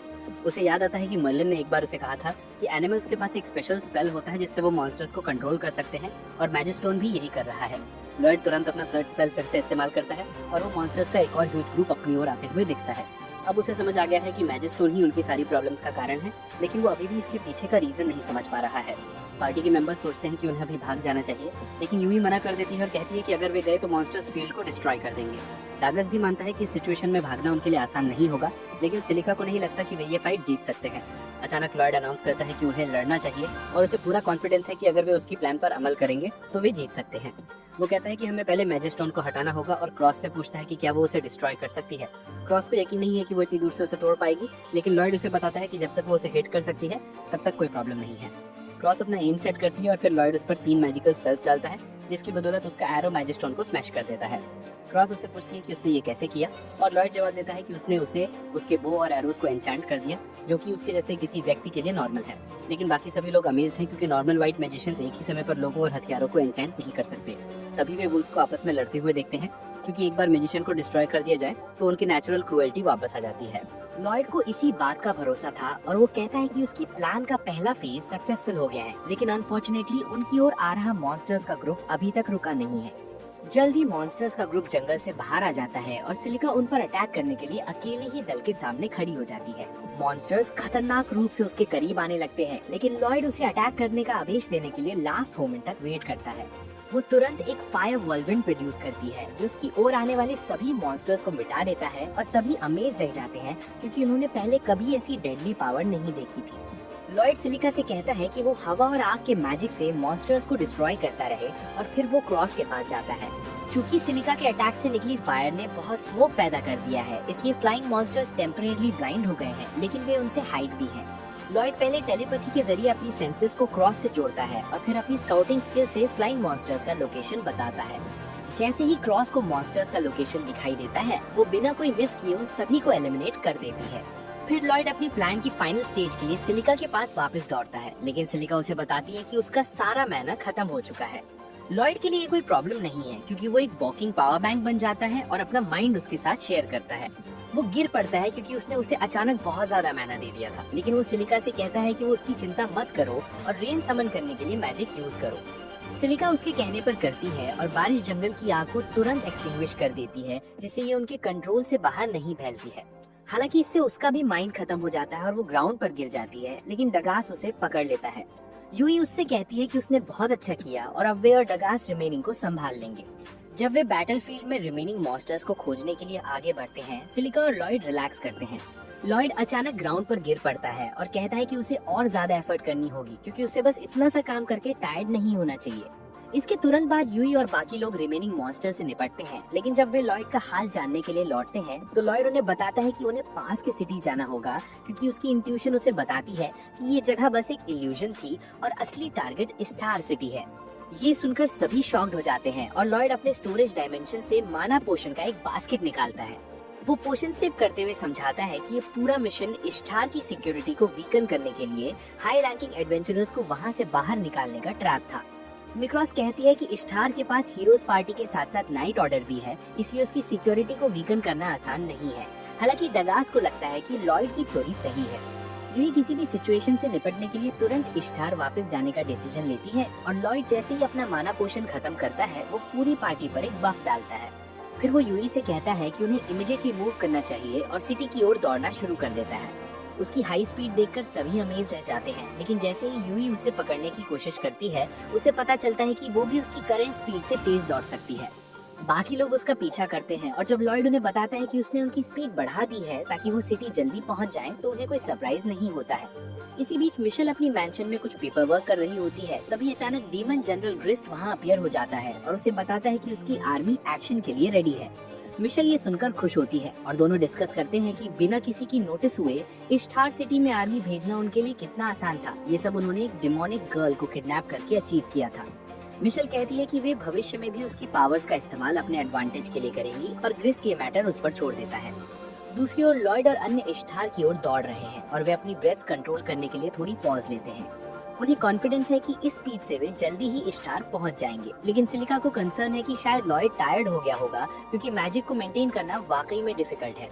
वो जवाब देता है कि जिन लोगों को इसकी आदत नहीं है उनके लिए ये चैलेंजिंग है, लेकिन उसके टीचर ने उसे इसे रिपीटेडली यूज करने के लिए फोर्स किया था और उसने लंबे समय तक मैजिकल स्पेल्स का प्रयोग करने की हैबिट डेवलप कर ली है। वो उसे बताता है उस टाइम के बारे में जब मर्लिन ने उसे जंगल में फेंक दिया था और चूंकि वो मॉन्स्टर्स को डिफीट नहीं कर पाया था, इसलिए वो भाग गया था। इस वजह से उसे फास्ट रहने के लिए नए और ज्यादा इफेक्टिव स्पेल्स डेवलप करने पड़े। वो कहता है कि ट्रेनिंग बहुत ही हेलिश थी, लेकिन चूंकि मर्लिन ने उसे इसमें फेलियर के लिए बहुत स्कोल्ड किया था, तो वो जरूर टफ ही रहा होगा। वो मानता है कि ये एक नॉर्मल ट्रेनिंग मेथड है, लेकिन सिलिका और यूई उसे बताते हैं कि ये बिल्कुल भी नॉर्मल नहीं है। लॉयड फुलिशली सोचता है कि उसका ट्रेनिंग नॉर्मल मेथड से भी वीक था और वो और भी स्ट्रिक्ट ट्रेनिंग लेने का डिसीजन लेता है। लड़कियां उसे ये भी नहीं बता पाती कि वो कितना गलत है और फिर डगास और बाकी लोग अपनी जर्नी फिर से स्टार्ट करने के लिए रिफ्रेश हो जाते हैं। लॉयड उन पर स्पीड बफ अप्लाई करता है और फिर अपनी स्काउटिंग मैजिक का यूज करके ये इंश्योर करता है कि आसपास कोई मॉन्स्टर्स तो नहीं है। वे फिर यात्रा शुरू करते हैं, लेकिन तभी लॉयड अचानक रुक जाता है, जिससे सभी लोग उस पर टूट पड़ते हैं। वे उससे पूछते हैं कि आखिर उसे क्या हुआ है और वो जवाब देता है कि उसकी स्काउटिंग स्किल ने कुछ डिटेक्ट किया है, लेकिन ये कोई ह्यूमन या मॉन्स्टर नहीं है। ये बात उसे डिस्टर्बिंग लगती है, इसलिए वो सबको बिना उसके आगे बढ़ने को कहता है, जबकि वो नर्वसनेस का रीजन पता लगाता है। हालांकि यूई उसे बताती है कि अगर ये कोई डेंजरस चीज निकली जिसे वो अकेले हैंडल नहीं कर सकता तो उसे उनकी हेल्प की जरूरत पड़ेगी और वो इसके लिए अग्री करता है। वे जल्द ही एक हट पे पहुंच जाते हैं और लॉयड अब कॉन्फिडेंट हो जाता है कि उसे हट के अंदर मॉन्स्टर्स का प्रेजेंस सेंस हो रहा है। ये सुनकर पूरा ग्रुप शॉक्ड हो जाता है, क्योंकि मॉन्स्टर्स पहाड़ों की दूसरी साइड पाए जाते हैं और उन्हें यहाँ नहीं होना चाहिए। लॉयड कहता है कि मॉन्स्टर्स का ह्यूमंस की एरिया में एंट्री प्रोहिबिटेड है, इसलिए उन्हें यहाँ नहीं होना चाहिए, लेकिन बाकी सभी उसे याद दिलाते हैं कि वे पिछले कुछ सालों से इस रिस्ट्रिक्शन को इग्नोर करके ह्यूमंस पर अटैक कर रहे हैं। वे उससे पूछते हैं कि वो ऐसा क्यों बिहेव कर रहा है जैसे उसे ये सब पता ही ना हो, और लॉयड उन्हें बताता है कि उसे अपने चाइल्डहुड की कोई मेमोरी नहीं है, क्योंकि युद्ध समाप्त होने के तुरंत किया गया था। सभी चिंतित हो जाते हैं कि शायद उन्होंने कुछ बैड मेमोरीज ताज़ा कर दी हैं, लेकिन लॉयड उन्हें रीअश्योर करता है कि वो ठीक है। क्रॉस कहता है कि उन्हें सिटी लौटकर तुरंत हीरोज को इस मैटर की सूचना देनी चाहिए, लेकिन लॉयड कहता है कि उन्हें पहले कुछ और इन्फॉर्मेशन कलेक्ट करनी चाहिए। उसे मॉन्स्टर से वैसी ही एनर्जी महसूस होती है जैसी पहले ब्लैक मैजिस्टोन से हुई थी, और ये सुनकर सभी अलर्ट हो जाते हैं। लॉयड कहता है कि अगर ये मॉन्स्टर्स वाकई इश्तार पर अटैक करने की प्लान बना रहे हैं तो उनकी इन्वेस्टिगेशन और भी नेसेसरी हो जाती है। यूई उसकी बात से अग्री होती है, क्योंकि अगर वे कुछ नहीं करते तो इश्तार डेंजर में पड़ सकती है, और सभी उसकी बात से सहमत होते हैं। वे घर के पास पहुंचते हैं, लेकिन अंदर कोई नहीं होता, इसलिए लॉयड फिर से अपनी स्काउटिंग स्किल का यूज करता है और पता लगाता है कि मॉन्स्टर्स घर की बजाय ग्राउंड के नीचे हैं। डागस कहता है कि उन्हें एंट्रेंस ढूंढना चाहिए, लेकिन लॉयड इस हिस्से को इग्नोर कर देता है। वो सिलिका को अर्थ मैजिक यूज करने के लिए कहता है, लेकिन उससे पहले वो सभी को पावर प्रदान करता है। फिर सिलिका उनके सामने जमीन में सैंड का एक पिट बना देती है, जिससे अंडरग्राउंड टनल की सीलिंग गिरकर रिचुअल कर रहे मॉन्स्टर्स पर गिर जाती है। गिरते डेब्रिस से बचने के लिए मॉन्स्टर्स स्कैटर हो जाते हैं और यूई तुरंत कूदकर उनमें से एक का थ्रोट पकड़ लेती है। वो पूछती है कि कॉन्टिनेंट के इस साइड मॉन्स्टर्स क्या कर रहे हैं। तभी अचानक एक और मॉन्स्टर अपने मैजिक से उस पर डेब्रिस थ्रो करता है। यूई आसानी से उसे ब्लॉक कर देती है और फिर एक मॉन्स्टर को क्रॉस शूट से एलिमिनेट करती है, जबकि दूसरा भाग जाता है। मॉन्स्टर्स डेब्रिस के पीछे हाइड हो जाते हैं, लेकिन सिलिका फिर से अपनी स्किल का यूज करके रॉक्स को सैंड में बदल देती है और उन्हें एक्सपोज कर देती है। वे उस पर अटैक करने की कोशिश करते हैं, लेकिन डागस उन्हें रोक देता है और उन्हें फ्ली करने पर मजबूर कर देता है। एक मॉन्स्टर रूम से भाग जाता है, और जब यूई उसका पीछा करने की कोशिश करती है तो वो डोर नहीं खोल पाती। दो और मॉन्स्टर्स उस पर एम्बुश अटेम्प्ट करते हैं, लेकिन क्रॉस उनके क्लोथ जमीन पर दबा देती है, जिससे यूई उन्हें इजीली डिफीट कर देती है। इसके साथ ही वे 3 मॉन्स्टर्स को हराकर लास्ट मॉन्स्टर को पकड़ने के लिए दौड़ पड़ते हैं, जो बीस्ट गर्ल को एक ककून में इम्प्रिजन कर लेता है और उसे अपने साथ ले जाता है। लॉयड और बाकी लोग तभी वहां पहुंचते हैं और मॉन्स्टर के भागते ही उसका पीछा करने का डिसाइड करते हैं। यूई और क्रॉस पहले उस तक पहुंचते हैं और उसे दोनों तरफ से सराउंड करने का प्लान बनाते हैं, जबकि लॉयड और बाकी लोग वाटर सरफेस पर आने में टाइम लेते हैं। लॉयड को ककून से एक बहुत स्ट्रॉन्ग मैजिकल सिग्नल महसूस होता है और वो अपने फ्रेंड से कहता है कि वे उसे किसी भी कॉस्ट पर पकड़े। जल्द ही यूई मॉन्स्टर का पाथ ब्लॉक कर देती है और उसे पता चलता है कि वो चारों तरफ से सराउंडेड है। लॉयड उसे सरेंडर करने के लिए कहता है, क्योंकि उन्हें उससे कुछ क्वेश्चंस पूछने हैं, लेकिन मॉन्स्टर उसे फाइट करने का डिसाइड करता है। वो अटैक करने के लिए एक मैजिकल सर्कल बनाता है, लेकिन लॉयड तुरंत रिएक्ट करता है। अपने फ्रेंड्स के सामने एक शील्ड बनाता है, जिससे मैजिकल अटैक रिबाउंड होकर अंत में मॉन्स्टर पर लग जाता है। वो उसी के साथ नीचे गिर जाता है और फिर लॉयड तुरंत ककून को नीचे लाने और उसके अंदर मौजूद बीस्ट गर्ल को रिलीज करने के लिए दौड़ता है। वे उसे वापस हट में ले जाते हैं और लॉयड उसे हील करने का डिसाइड करता है, क्योंकि अब वो अकेली है जो उन्हें कुछ बता सकती है, क्योंकि सभी मॉन्स्टर्स मर चुके हैं। यूई और सिलिका उसके हीलिंग मैजिक के फास्ट इफेक्ट से इम्प्रेस होती हैं और लॉयड उन्हें बताता है कि उसने स्पेल में कुछ मॉडिफिकेशंस किए हैं। ये दोनों को सरप्राइज करता है, क्योंकि स्पेल चेंज करना बिल्कुल आसान नहीं है, लेकिन लॉयड उन्हें बताता है कि उसकी टीचर अक्सर उसे नए स्पेल्स बनाने में फोर्स करती थी, इसलिए ये उसके लिए कोई चैलेंज नहीं है। लड़कियां फिर से उसकी टीचर के बारे में जानने के लिए क्यूरियस हो जाती हैं और लॉयड उन्हें बताता है कि वो बस एक स्ट्रेंज गर्ल है। तभी क्लेयर अवेक होती है और यूवी तुरंत उसके ऊपर चढ़ जाती है और उसे क्वेश्चंस की शावर देती है। लड़की नर्वस होकर बताती है कि उसका नाम क्लेयर है, लेकिन यूवी उसकी बात गलत सुनती है और जो भी सुनती है उसे एक्सेप्ट करने का डिसाइड करती है। फिर यूई उससे पूछती है कि उसे मॉन्स्टर्स ने क्यों कैप्चर किया था और क्लेयर आंसर देने में हेजिटेट करती है, तो लॉयड उसे बताता है कि वे एडवेंचरर्स हैं जिन्होंने उसे बचाया था। फिर वो कहता है कि उसने सुना है कि कुछ एनिमल्स मैजिक से मॉन्स्टर्स को कंट्रोल कर सकते हैं और पूछता है कि क्या ये उसकी एबिलिटी थी जिसने उन फील्ड्स में मॉन्स्टर्स को कंट्रोल किया था जहाँ वे गए थे। क्लेयर कंफर्म करती है कि ये उसका मैजिक था और लॉयड को बताती है कि मॉन्स्टर्स ने उसे ऐसा करने के लिए फोर्स किया था। अब जब सारी ट्रूथ उनके सामने है तो लॉयड और बाकी लोग कॉन्फिडेंट है कि मॉन्स्टर्स चाहते हैं कि मॉन्स्टर्स इश्तार पर अटैक करें क्योंकि वो कॉन्टिनेंट का एंट्री पॉइंट है। वे तुरंत शहर की डिफेंस के लिए वापस लौटने का डिसाइड करते हैं और क्लेयर को भी अपने साथ ले जाते हैं। जैसे ही वो थोड़ा रेस्ट करने के लिए रुकते हैं, लॉयड को लगता है कि बड़ी संख्या में मॉन्स्टर्स शहर की ओर बढ़ रहे हैं और उनके ठीक पीछे एक लार्ज आर्मी चल रही है। उसे फियर है कि वे उन सभी से अकेले फाइट नहीं कर सकते, इसलिए वो एक स्ट्रिक्ट कदम उठाने का डिसाइड करता है। वो यूई और बाकी लोगों को शहर में दौड़कर हीरोज को वार्न करने के लिए कहता है, जबकि वो क्लेयर के साथ वहीं रुककर उसकी पावर का यूज मॉन्स्टर्स को रोकने के लिए करता है। इस बीच शहर में लॉयड के former party leader hero Alan एक और प्रॉब्लम से परेशान है। वो लॉयड की जगह लेने के लिए कोई व्हाइट मैजिक नहीं ढूंढ पा रहा है क्योंकि वो सभी को सिर्फ उनके रेज्यूमे देखकर ही रिजेक्ट कर देता है। उसकी पार्टी की लड़कियां नर्वस होकर उसे बताती हैं कि सबसे अच्छे कैंडिडेट्स भी एक साथ सिर्फ 2 स्पेल्स ही कर सकते हैं और एलन उन्हें इनकॉम्पिटेंट फूल्स का ग्रुप कहता है। शील्ड यूजर रीना कहती है कि शायद लॉयड स्पेशल था और एलन इतनी फूलिश बात सोचने के लिए उसका मजाक उड़ाता है। तभी एक हीरो रूम में एंटर करता है और एलन से कहता है कि उसके पास उसके लिए एक अर्जेंट मैसेज है। वो बताता है कि उनकी फॉरेस्ट पेट्रोल ने एक मैसिव मॉन्स्टर आर्मी को अपनी ओर आते देखा है और उन्हें तुरंत हीरो की हेल्प की जरूरत है। एलन और उसकी पार्टी ये सुनकर शॉक्ड हो जाते हैं, लेकिन वो रिक्वेस्ट एक्सेप्ट करने का डिसाइड करते हैं और हीरो ये सुनकर बहुत हैप्पी हो जाता है। वो तुरंत दूसरे हीरोज को ये गुड न्यूज सुनाने के लिए निकल जाता है, लेकिन जाते समय लड़कियां एलन से पूछती हैं कि क्या वे सच में बिना किसी व्हाइट मैजिक के इतनी मैसिव मॉन्स्टर आर्मी से फाइट कर सकते हैं। वो जवाब देता है कि ये स्टेट की ओर से एक डायरेक्ट रिक्वेस्ट है और उन्हें कुछ पॉइंट्स गेन करने के लिए इसे एक्सेप्ट कर लेना चाहिए। इससे भी बढ़कर वो दुनिया को ये दिखाना चाहता है कि वो अभी भी सबसे पावरफुल है, भले ही उसकी टीम में कोई वीक सपोर्ट मेज ना हो। दूसरी ओर लॉयड और क्लेयर एक रॉक पर पहुंचते हैं जहां से उन्हें एक और मॉन्स्टर्स गैंग दिखाई देती है जो इश्तार की ओर बढ़ रहे गैंग से भी बड़ी है। लॉयड नर्वस हो जाता है। उसे रियलाइज होता है कि अगर ये ग्रुप अटैकर्स के साथ मर्ज हो गया तो सिटी डिस्ट्रॉय हो जाएगा। वो कहता है कि उन्हें किसी तरह यहाँ उन्हें डिफीट करना होगा और क्लेयर पूछती है कि क्या उन्हें किल किए बिना रोकने का कोई तरीका है। लॉयड उसके रिक्वेस्ट से सरप्राइज्ड होता है, बट क्लेयर कहती है कि ये मॉन्स्टर्स बस इनोसेंट क्रीचर्स हैं जिनका माइंड मॉन्स्टर्स ने उसकी पावर स्टील करके कंट्रोल कर लिया है। वो भी इसके लिए कुछ हद तक रिस्पॉन्सिबल महसूस करती है और इसीलिए वो नहीं चाहती कि मॉन्स्टर्स को कोई हार्म पहुंचे। लॉयड को रियलाइज होता है कि क्लेयर एक ट्रू एनिमल लवर है जिसे मॉन्स्टर्स की भी कंसर्न है और वो प्रॉमिस करता है कि वो ऐसा तरीका ढूंढेगा जिससे मॉन्स्टर्स को मिनिमम डैमेज पहुंचे। क्लेयर ये सुनकर बहुत हैप्पी हो जाती है और फिर लॉयड मॉन्स्टर्स के हर्ट को देखकर उससे पूछता है कि क्या वो अपनी पावर से उन्हें वापस घर भेज सकती है। क्लेयर कॉन्फिडेंट नहीं है कि वो सभी मॉन्स्टर्स को कंट्रोल कर पाएगी और लॉयड उसे बताता है कि वो उसकी माइंड क्षमता और स्पेल कैपेसिटी बूस्ट कर देगा।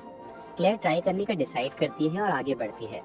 लॉयड उसे स्ट्रॉन्ग बनाने के लिए तैयार हो जाता है, लेकिन जंगल में एक डार्क डिवाइस के इंटरफेरेंस के कारण वो अपना स्पेल नहीं चला पाती। सिटी वापस आकर एलन करेजियस पीपल की गिल्ड में पहुंचता है और वहां इकट्ठे एडवेंचरर्स का मजाक उड़ाता है। उन्हें कहता है कि इस काम के लिए वो बहुत वीक है।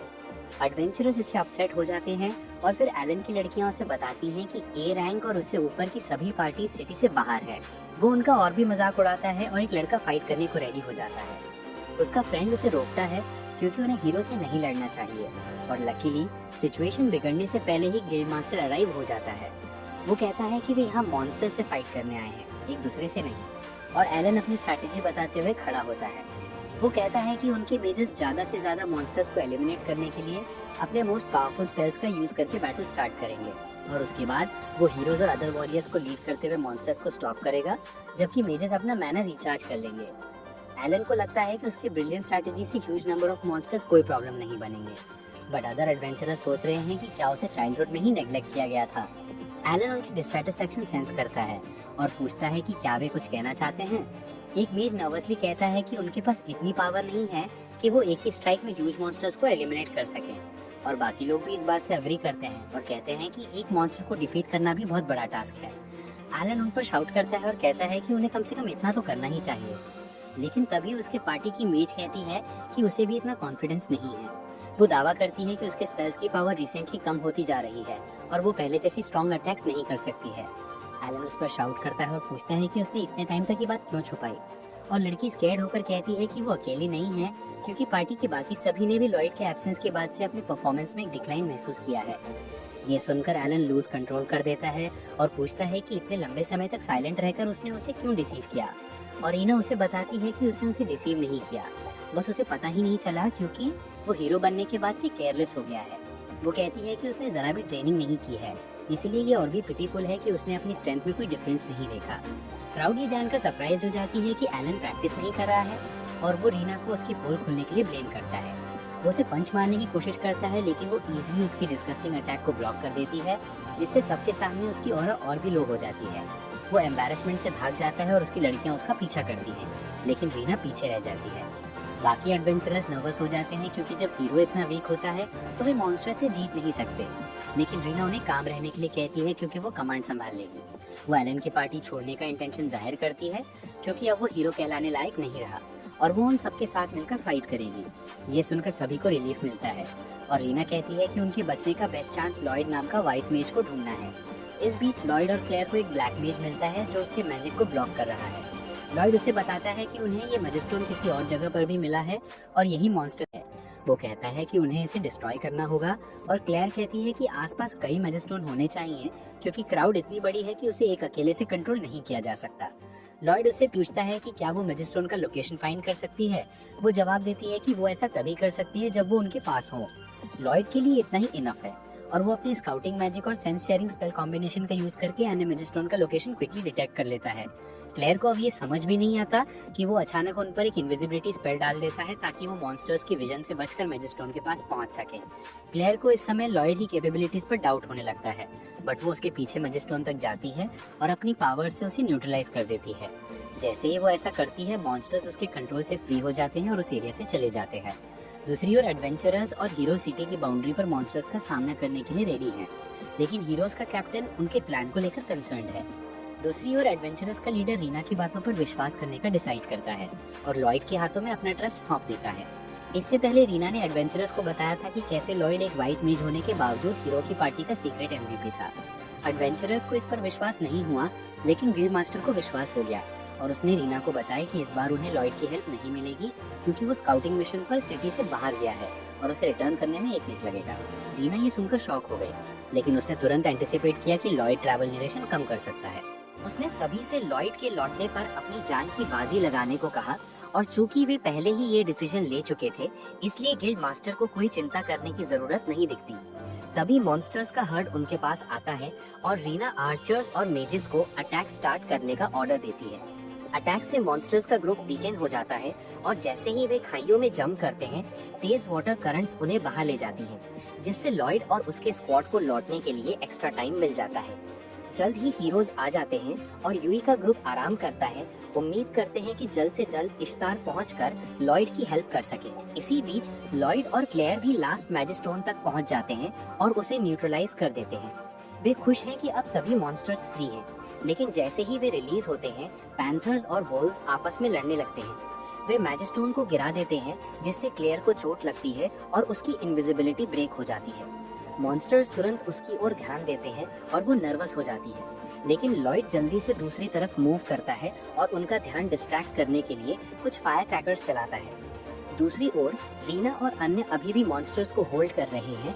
तभी मॉन्स्टर्स के ब्रूटल अटैक्स में उसका राइट विंग गिर जाता है।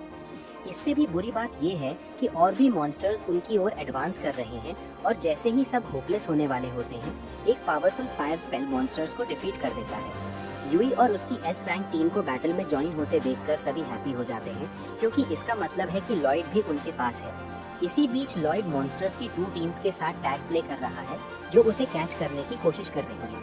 वे बार बार इवेट करते रहते हैं, लेकिन उसे रियलाइज होता है कि उसकी एंड्योरेंस अनलिमिटेड नहीं है।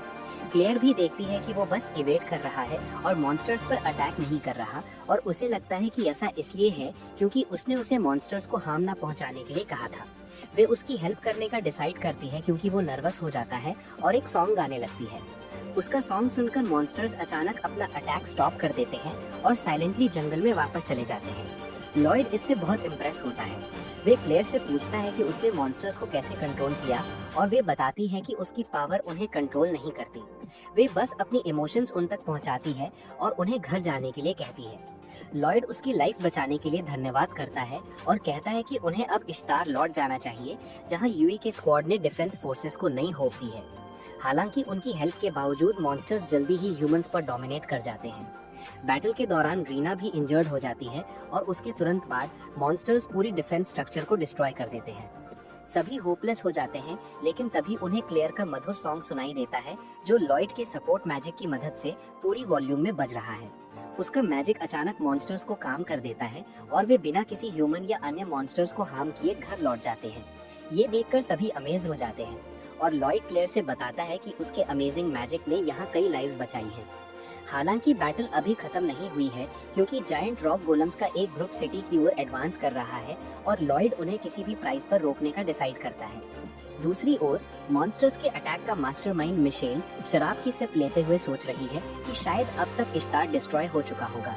तभी उसका सर्वेंट एक अर्जेंट न्यूज लेकर आता है और मिशेल सोचती है कि ये उनकी विक्ट्री की स्वीट न्यूज है। हालांकि सर्वेंट उसे बताता है कि मॉन्स्टर्स का हर्ड इश्तार पर अटैक करने के बजाय रिट्रीट कर गया है और डिस्पर्स हो गया है। मिशेल को इस न्यूज पर विश्वास नहीं होता और वे सर्वेंट से एक्सप्लेनेशन मांगती है, लेकिन गरीब को खुद कुछ भी पता नहीं होता। इसी बीच क्लेयर भी गोलम्स पर अपने स्किल का यूज करने की कोशिश करती है, लेकिन वह भी फेल होता है और लॉयड को रियलाइज होता है कि मॉन्स्टर्स जरूर इंटरफियर कर रहे हैं। वे अपने स्क्वाड से मिलकर आगे क्या करना है इस पर डिस्कस करने का डिसाइड करता है और खुद को क्लेयर के साथ स्पेल बाउंड करता है ताकि वे तेजी से मूव कर सके। वे सीधे गोलम्स के हर्ट के बीच से पास होते हैं, जो उन्हें डिटेक्ट करते हैं और उन पर अटैक करने की कोशिश करते हैं। वे सेफ रहने के लिए एक तरफ जंप करते हैं और फिर सोल्जर्स द्वारा बनाई गई खाइयों के पास पहुंचते हैं। लॉयड अचानक क्लेयर की वेस्ट पकड़ता है और खाई के ऊपर से लीप लगाता है और फिर आगे बढ़ता है। सभी उसके मैजिकल स्किल्स से इम्प्रेस होते हैं और उन्हें रियलाइज होता है कि यही वो आदमी है जिस पर रीना चाहती थी कि वे ट्रस्ट करें। जैसे ही लॉयड ग्राउंड पर लैंड करता है, उसका स्क्वाड उसे वेलकम करने के लिए वहां मौजूद होता है। वे उसे बताता है कि क्लेयर की वजह से मॉन्स्टर्स रिट्रीट कर रहे हैं, लेकिन अब उन्हें गोलम से निपटना होगा। वे अचानक नीज पर गिर जाता है और उसके फ्रेंड्स वरीड हो जाते हैं कि लगातार मैजिक यूज करने के बाद वो बहुत टायर्ड हो गया है। हालांकि लॉयड उन्हें बताता है कि वो बैटल खत्म होने के बाद ही रेस्ट करेगा। तभी गिल्ड मास्टर लॉयड का वेलकम करने वहां आता है और उसके साथ एक अडोरेबल क्रिएचर को देखकर अमेज्ड हो जाता है। लॉयड उसे क्लेयर को सेफ लोकेशन पर ले जाने के लिए कहता है और गिल्ड मास्टर हीरोज को उसकी केयर करने का ऑर्डर देता है। फिर वे कहता है कि इस फाइट को जीतने के लिए लॉयड ही उनकी ओनली होप है, लेकिन लॉयड को नहीं पता कि ये थॉट उसके माइंड में किसने डाला। तभी रीना वहां आती है और उसे बताती है कि एलन बैटल में पार्टिसिपेट नहीं कर रहा है। लॉयड ये सुनकर शॉक्ड हो जाता है और रीना उसे एक्सप्लेन करती है कि एलन पहले गिल्ड के एडवेंचरर्स से फाइट कर चुका था और अपनी रिस्पॉन्सिबिलिटीज से टर्न अवे कर चुका था। लॉयड को विश्वास नहीं होता कि हीरो होने के बावजूद उसने सिटी के लोगों को डेंजर में छोड़ दिया और रीना कहती है कि वो हीरो बनने के लायक भी नहीं है। अचानक वे दर्द से क्राई करती है क्योंकि वो इंजर्ड हो गई है और लॉयड जल्दी से उसकी इंजरी पूरी तरह हील कर देता है। ये देखकर गिल्ड मास्टर बहुत इम्प्रेस होता है, लेकिन लॉयड फिर से फेंट हो जाता है।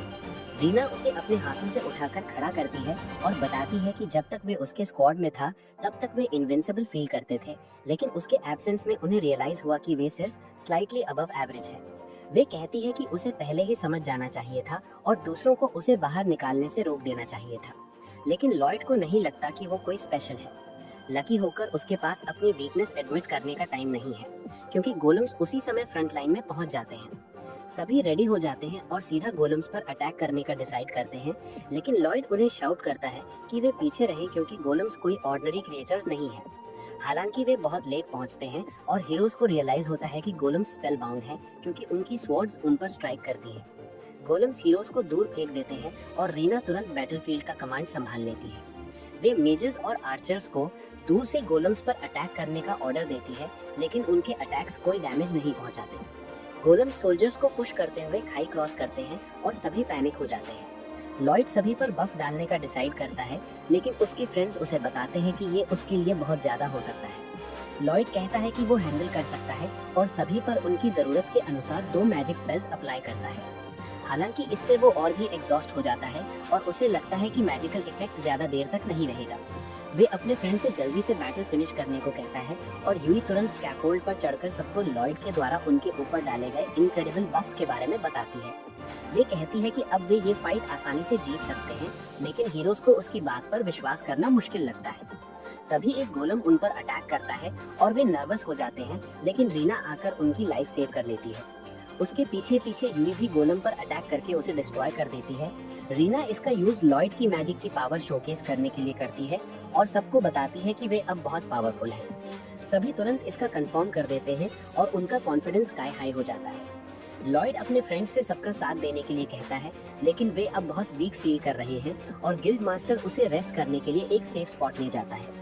इस बीच क्रॉस आर्चर्स का लीड करते हुए गोलम्स पर डबल डैमेज देने के लिए फायरबॉल्स शूट करने लगता है। डगास और सिलिका भी फ्रंट लाइन में फाइट करते हैं और अपने पावरफुल स्पेल से कई गोलम्स एलिमिनेट कर देते हैं। बैटल कंटिन्यू रहती है और जल्द ही लगभग सभी गोलम्स डिस्ट्रॉय हो जाते हैं। यूई लास्ट रिमेनिंग गोलम पर फोकस करती है, लेकिन एक और एडवेंचरर उस पर लीप लगाने की कोशिश करता है। हालांकि जैसे ही वे गोलम पर स्ट्राइक करता है, उसकी स्वॉर्ड ब्रेक हो जाती है और सभी रियलाइज करते हैं कि लॉयड के स्पेल्स अपनी लिमिट तक पहुंच गए हैं। जैसे ही गोलम सिटी गेट के पास पहुंचता है, सभी अफ्रेड हो जाते हैं और रिट्रीट करते हैं, लेकिन यूई उसके रास्ते में स्टैंड करती है। हालांकि जैसे ही वे उस पर अटैक करने वाला होता है, रीना उसे पकड़कर सेफ लोकेशन पर ले जाती है और डगास उस हैवी स्ट्राइक को ब्लॉक करता है। लॉयड को रियलाइज होता है कि वे अकेले जीत नहीं सकते, इसलिए वे अपनी लास्ट पावर का यूज यूई की स्वॉर्ड को स्पेल बाउंड करने के लिए करता है। वो ये देख लेती है और तुरंत रीना और डैगर से मदद मांगती है। वे अपनी ताकतें मिलाकर उस भयानक अटैक को रोक लेते हैं और फिर यूई अपनी एनर्जी के साथ गोलम पर हमला करती है और एक ही स्ट्राइक में उसे नष्ट कर देती है। इसके बाद सब लोग उस जीत का जश्न मनाने लगते हैं, जिसे वे पहले इम्पॉसिबल समझते थे। वहीं लॉयड आखिरकार खुद को थोड़ी राहत का मौका देता है और उसी पल बेहोश होकर गिर जाता है। दूसरी तरफ डीमन जनरल ग्रेस्ट अपनी हार की शिकायत करने मिशेल के महल पहुंचता है। वो बुरी तरह फ्रस्ट्रेटेड है, क्योंकि न केवल वे इश्तार को डिस्ट्रॉय करने में असफल रहे, बल्कि क्लेयर को भी उनसे छीन लिया गया। हालांकि वहां पहुंचने पर उसे मिशेल नहीं मिलती, तो वो गुस्से में उसका पूरा ऑफिस तबाह कर देता है और कसम खाता है कि अगली बार जब उसका सामना होगा तो वो अपनी जान की बाजी लगा देगा। शहर वापस आकर लॉयड दिन भर गहरी नींद सोने के बाद जागता है। यूई उससे मिलने आती है और लॉयड गिल्ट में रोना शुरू कर देता है कि वो अपनी वीकनेस की वजह से बेहोश हुआ। अब यूई उससे आर्ग्यू करने के मूड में भी नहीं रहती, इसलिए वो बस उसे अपने साथ चलने को कहती है। जैसे ही वो सराय का दरवाजा खोलती है, बाहर मौजूद लोग लॉयड का उत्साह बढ़ाने लगते हैं और उसे अपना हीरो कहते हैं। ये सुनकर लॉयड नर्वस हो जाता है और तुरंत दरवाजा बंद कर लेता है, क्योंकि वो एक साथ इतने सारे लोगों का सामना नहीं कर सकता। इस हरकत पर यूई गुस्से में आ जाती है और उसे बाहर जाकर अपने फैंस को फेस करने को कहती है। वो बाहर तो निकलता है, लेकिन सीधे खिड़की से, ताकि उसे सबका सामना न करना पड़े। उसी समय मर्लिन का स्पाई विल दरवाजे पर पहुंचता है और उसे थीफ समझकर वो तुरंत उसे उड़ा देती है। लेकिन विल पर उस ब्लास्ट का कोई असर नहीं होता और मर्लिन उसे अंदर बुला लेती है, जहां उसकी पार्टी के बाकी मेंबर्स पहले से मौजूद होते हैं। मर्लिन फिर विल से लॉयड के बारे में पूछती है और विल बताता है कि उसे हीरो पार्टी से निकाल दिया गया है।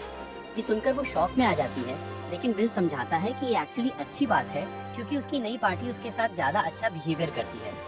साथ ही वो ये भी बताता है कि लॉयड के अंदर सेल्फ कॉन्फिडेंस की कमी है और वो खुद पर इम्पॉसिबल स्टैंडर्ड्स रखता है। मर्लिन जानती है कि इसका कुछ ब्लेम उसी पर जाता है, लेकिन वो नहीं चाहती कि लॉयड वही मिस्टेक्स दोहराए जो उसके पहले की थी। इस बीच शहर में लॉयड भीड़ से छुप रहा है, क्योंकि उसे समझ नहीं आता कि सब लोग उसका पीछा क्यों कर रहे हैं। तभी उसकी टोली उसे ढूंढ लेती है और कहती है कि शहर को बचाने के लिए हर कोई उसका आभारी है। लॉयड को नहीं लगता कि वो इस अटेंशन का हकदार है, लेकिन बाकी लोग उसे कहते हैं कि उसे खुद पर थोड़ा और ट्रस्ट करना चाहिए। उनकी बातों से प्रेरित होकर लॉयड क्राउड का अभिवादन करने का फैसला करता है, पर दिल से उसे अब भी लगता है कि वो इसके काबिल नहीं है। वो लोगों से कहता है कि उन्हें असली क्रेडिट शूरवीरों और एडवेंचरर्स को देना चाहिए, लेकिन सब उसे ही हीरो मानते हैं। वे उसे हीरो ऑफ इश्तार कहते हैं और लॉयड इस बिहेवियर की आदत डालने की पूरी कोशिश करता है। दूसरी तरफ एलन इस बात से इरिटेट होता है कि सब लॉयड को ही हीरो कह रहे हैं। उसकी लड़कियां उसे याद दिलाती हैं कि एक इमरजेंसी रिक्वेस्ट को इग्नोर करने की वजह से उसका हीरो का खिताब वापस ले लिया जाएगा। वो ये बात मानता है और अपनी लड़कियों के साथ शहर छोड़ने का फैसला करता है। मर्लिन के घर वापस आकर सब लोग शराब पीते हैं, क्योंकि उसी दिन उनके दोस्त हीरो सिबिल ने डीमन किंग को हराने और गोलीबारी में फंसे लोगों को बचाने के लिए अपनी जान सैक्रिफाइस कर दी थी। तभी विल सभी को शॉक में डाल देता है, ये बताते हुए कि डीमंस फिर से एक्टिव हो गए हैं। और उन्होंने मॉन्स्टर्स को इश्तार पर हमला करने के लिए एनिमल मैजिक का यूज करने की कोशिश की है। उसे डाउट है कि वो डीमन किंग को रिवाइव करने की कोशिश कर रहे हैं। ये सुनकर मर्लिन पैनिक में आ जाता है क्योंकि इसका मतलब होगा कि सिबिल का अल्टीमेट सैक्रिफाइस बेकार चला जाएगा। बाकी लोग उसे कहते हैं कि उन्हें जो भी करना पड़े करना होगा ताकि दुनिया की सिक्योरिटी इंश्योर हो सके। कुछ दिन बाद लॉयड और उसकी टोली को शहर का लॉर्ड बुलाते हैं। एक युवक उन्हें अंदर ले जाता है और वहाँ पहले से ही क्लेयर इंतजार कर रही होती है। सभी लोग उसे देखकर खुश हो जाते हैं और पूछते हैं कि क्या लॉर्ड ने उसे भी बुलाया है, लेकिन वो युवक कहता है कि क्लेयर एक्चुअली उसकी स्पेशल गेस्ट है। फिर वो अपना परिचय लॉर्ड एबल के रूप में देता है, जो इस पूरे रीजन का रूलर है। किसी को इस पर विश्वास नहीं होता क्योंकि उन्हें लगता था कि वो बस एक सर्वेंट है। सिलिका कहती है कि सबको मालूम है कि लॉर्ड ने इस जगह पर 1 दशक से भी ज्यादा से शासन किया था और एबल उसके लिए बहुत यंग लगता है। वो जवाब देता है कि उसके पास भी ऐश केचम जैसी एंटी एजिंग एबिलिटी है। इस पर लॉर्ड कहता है मर्लिन भी ऐसा ही है। एबल कहता है कि इस पर डिस्कशन किसी और दिन करेंगे क्योंकि अभी एक अर्जेंट मैटर है। वो बताता है कि क्लेयर एक्चुअली फोहरा एम्पायर की दूसरी प्रिंसेस है जहाँ बीस्ट फोक रहते हैं। ये सुनकर लॉयड को यकीन नहीं होता। क्लेयर खुद इसकी पुष्टि करती है और बाकी लोग भी सच जानकर स्टंट रह जाते हैं। एबल बताता है कि क्लेयर की मॉन्स्टर्स को कंट्रोल करने की पावर रेयर और डेंजरस है और अगर ये गलत हाथों में चली जाए तो बहुत बड़ी डिजास्टर हो सकती है। इसीलिए एम्पायर उसे ढूंढ रहा था। अब जब वो सुरक्षित है तो वे उसे जल्द ही वापस ले जाएंगे। एबल कहता है कि वो चाहता है कि लॉयड की पार्टी क्लियर को रॉयल कैपिटल तक ले जाए जहां बीस्ट फोक उसे रिसीव करने आएंगे, क्योंकि उसे भरोसा है कि वे किसी भी खतरे, यहाँ तक कि डीमंस का भी सामना कर सकते हैं। हालांकि एडवेंचरर्स के लिए रॉयल फैमिली की रक्षा करना अनयूजुअल है, फिर भी सब समझते हैं कि उन्हें क्लियर की आइडेंटिटी सीक्रेट रखनी होगी। वे उसके गार्डियन बनने के लिए अग्री कर लेते हैं। उनकी जर्नी शुरू हुए 10 दिन गुजर जाते हैं, लेकिन वो अभी भी कैपिटल के करीब नहीं पहुँच पाते। क्रॉस शिकायत करता है कि राजधानी बहुत दूर है, लेकिन डैगस उसे याद दिलाता है कि वे सुरक्षित रहने के लिए जानबूझकर लंबा रास्ता अपना रहे हैं। दूसरी ओर यूई को इस लंबे सफर की जरा भी चिंता नहीं है। उसे तो अगले शहर में मौजूद हॉट स्प्रिंग्स में जाने में ज्यादा इंटरेस्ट है और वो क्लियर से पूछती है कि क्या वो कभी वहाँ गई है। क्रॉस को उसका काम बिहेवियर परेशान करता है, लेकिन सिलिका कहती है कि उसका चीयरफुल स्वभाव सफर को सहने लायक बना देता है और क्लियर के लिए भी कुछ नए एक्सपीरियंसेस पाना अच्छा है। क्रॉस को लगता है कि यूई ने वाकई इस मैटर पर सोचा होगा, लेकिन बाद में पता चलता है कि वो बस मजे करना चाहती थी। उसी शाम वो हॉट स्प्रिंग टाउन पहुंचते हैं और लड़कियां अपने पूल में एक दूसरे को घूरने का फन लेती हैं। इस बीच दोनों एक दूसरे की पीठ थपथपा रहे होते हैं और लॉयड मॉन्स्टर्स के पॉसिबल अटैक्स के बारे में सोचने लगता है। उसे लगता है कि जैसे जैसे वे कैपिटल के करीब पहुंचेंगे, डीमंस के इम्पेशेंट होकर उन पर हमला करने की संभावना उतनी ही बढ़ जाएगी। हालांकि वे यहाँ पूरी आर्मी नहीं भेज सकते, इसलिए वे क्लियर को किडनैप करने के लिए अपनी एलीट फोर्स ही भेजेंगे। ये सोचते सोचते वो क्रॉस की पीठ को कुछ ज्यादा जोर से रगड़ने लगता है। क्रॉस उसे बताता है कि उसे पेन हो रहा है, लेकिन लॉयड अपने मैजिक को और स्ट्रॉन्गर बनाने के बारे में सोचता रहता है और अनजाने में उसे जोरदार वार करता रहता है। बाद में लॉयड सबसे कहता है कि उन्हें कुछ दिन इसी टाउन में रुकना चाहिए ताकि वे किसी भी सडन डीमन अटैक के लिए खुद को प्रिपेयर कर सकें। सिलिका उसके विचार से एग्री करती है और डैगस भी, क्योंकि वो अपने इक्विपमेंट को अपग्रेड करना चाहता है। सिलिका कहती है कि वो भी नए स्किल्स के साथ एक्सपेरिमेंट करेगी और क्रॉस कहता है कि उसे दोनों ही तरीके से कोई दिक्कत नहीं है, लेकिन वो इस समय का यूज अपने धनुष की रिपेयरिंग में कर सकता है। इसके साथ ही यूई तय करती है कि वे कुछ हफ्ते टाउन में ही रहेंगे और लॉयड अपने दोस्तों की मदद के लिए और भी पावरफुल बनने का संकल्प लेता है। अगले दिन डैगस अपने लिए सही वेपन ढूंढने के लिए एक एक करके सभी शॉप्स में सर्च शुरू करता है। वो जिस भी शॉप में जाता है डिसअपॉइंटेड होकर बाहर निकलता है और उसे समझ नहीं आता कि क्या करे। तभी उसकी नजर यूई और क्लेयर पर पड़ती है, जो अपनी छुट्टियां एंजॉय कर रही होती हैं। डैगस उन्हें बताता है कि उसे एक नई शील्ड चाहिए, लेकिन किसी भी वेपन शॉप में उसे प्रॉपर क्वालिटी की ढाल नहीं मिल रही। यूई समझती है कि किसी भी शहर में हाई क्वालिटी इक्विपमेंट मिलना मुश्किल है, लेकिन क्लियर कहती है कि उसने कुछ समय पहले एक साइलेंट वैली में एक शॉप देखी थी और उसे लगता है कि वहाँ उम्मीद से भी बेटर वेपन्स हैं।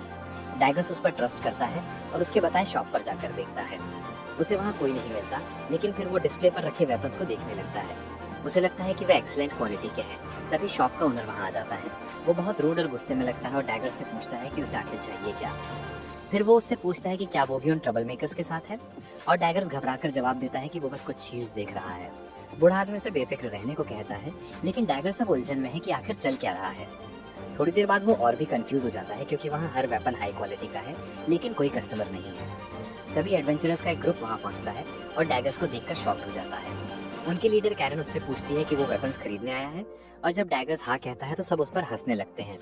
वे उसे एक फूल लो क्लास एडवेंचरर कहते हैं, जिसे ये भी नहीं पता कि वेपन्स कहाँ से खरीदने चाहिए। तभी शॉप ओनर वहाँ आता है और रिवील करता है कि उसका उन लोगों से झगड़ा है जिनकी वजह से उसका बिजनेस खराब हो रहा है। डाइगस उससे पूछता है कि क्या ये लोग कोई गैंग है, और सब कहते हैं कि वह आउटसाइडर होगा क्योंकि यहाँ सभी को ए रैंक एडवेंचरर कैरन के बारे में पता है। डाइगस पूछता है कि एक ए रैंक एडवेंचरर किसी शॉपकीपर को क्यों परेशान कर रही है, और कैरन उसे बताती है कि उस बूढ़े ने उसकी खास चीज बेचने से मना कर दिया है। बूढ़ा आदमी जवाब देता है कि वो उसे यूज भी नहीं कर पाएगी और वो किसी ऐसे व्यक्ति को वेपन नहीं बेच सकता जो इसके लायक ना हो। कैरन कहती है कि अगर ऐसा है तो उसे लेसन सिखाना होगा, और उसके फिंगर्स क्रैक करने लगती है। डाइगस कहता है कि एक हाई क्लास एडवेंचरर के लिए ये शेमफुल बिहेवियर है, और कैरन का फॉलोअर पहले उस पर हमला करने की कोशिश करता है, लेकिन डाइगस आसानी से उसकी पंच रोक लेता है और फिर उसे जमीन पर गिरा देता है, जिससे सब पीछे हट जाते हैं। फिर वो अपने शील्ड वेयर हाउस से निकालकर सबको बाहर धकेलकर उनके मुंह पर डोर बंद कर देता है।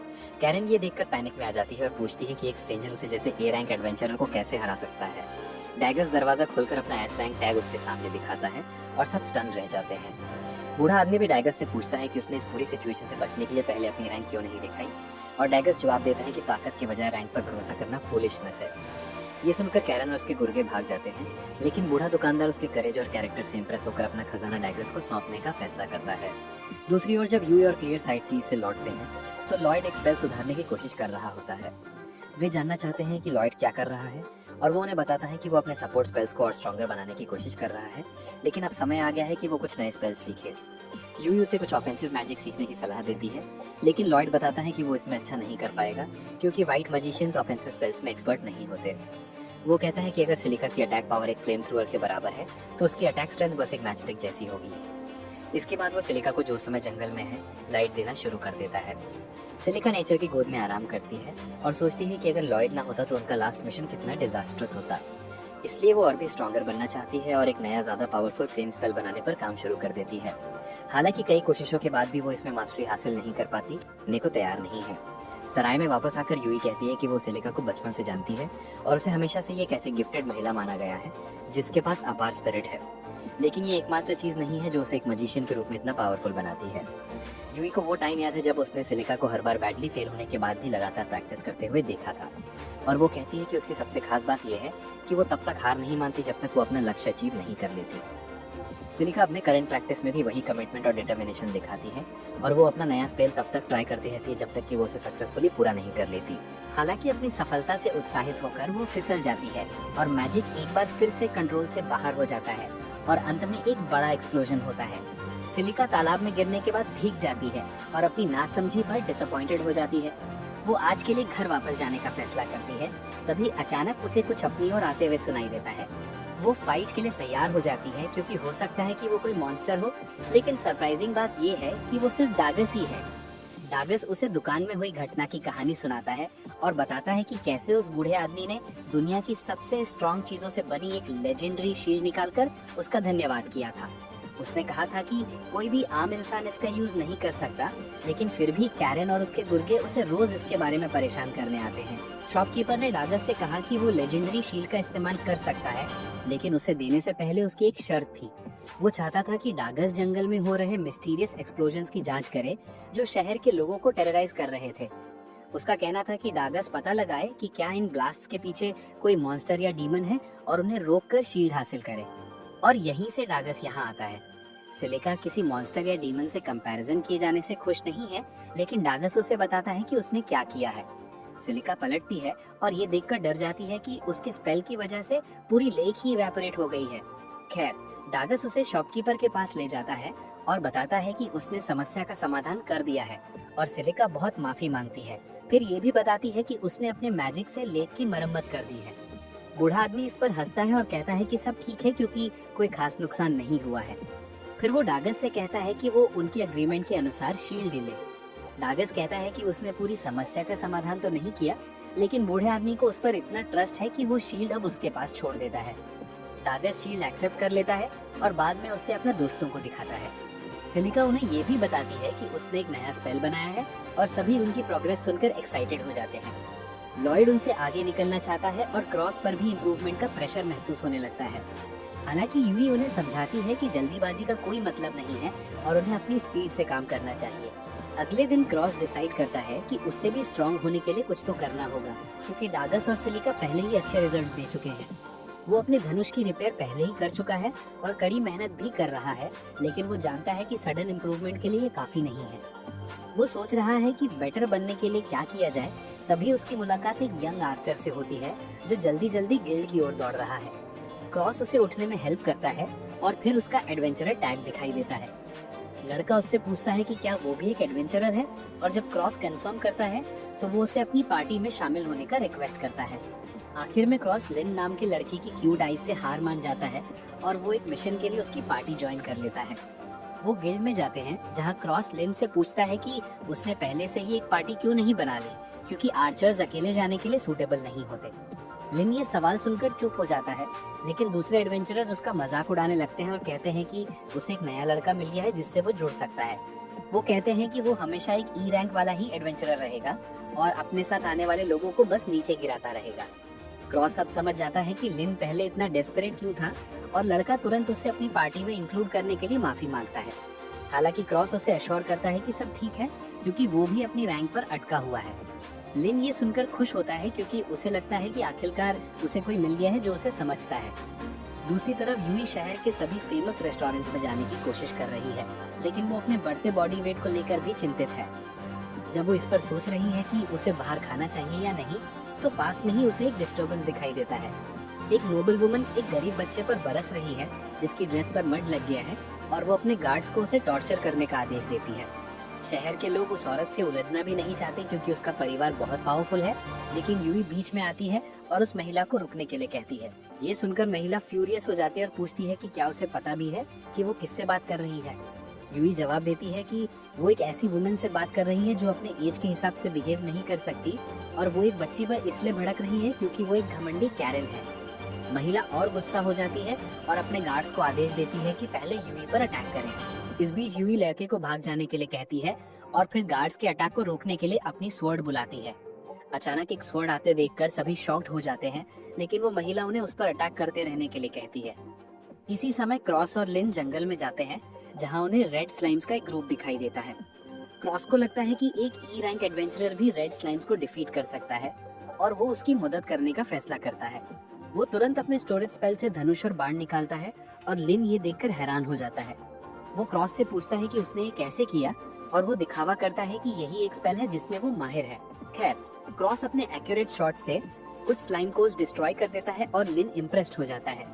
वो क्रॉस से कहता है कि वो स्लाइम पर भी अटैक करे और वो तुरंत निशाना साधता है। हालांकि लिन का एम इतना पुअर है कि स्टॉर्म ट्रूपर एकेडमी भी उसे पास नहीं कर पाती और क्रॉस को रियलाइज होता है कि उसके लिए ये एक लॉन्ग डे होने वाला है। मीनवाइल यूई उस महिला के साथ खेल रही है जो हर पल और पागल होती जा रही है। शहरवासी यूई को एक एस रैंक एडवेंचरर के रूप में पहचानते हैं और समझते हैं कि गार्ड्स उसे डिफीट नहीं कर सकते। हालांकि नोबल वुमन ने अपनी सॉर्सरस को भीड़ में ही छिपा रखा था और वो उसे मैजिक से यूई को ट्रैप करने का इशारा करती है। सॉर्सरस एक ऐसा स्पेल करती है जिससे यूई चेन्स में बंध जाती है और उसका माइंड और स्टैमिना खत्म हो जाता है।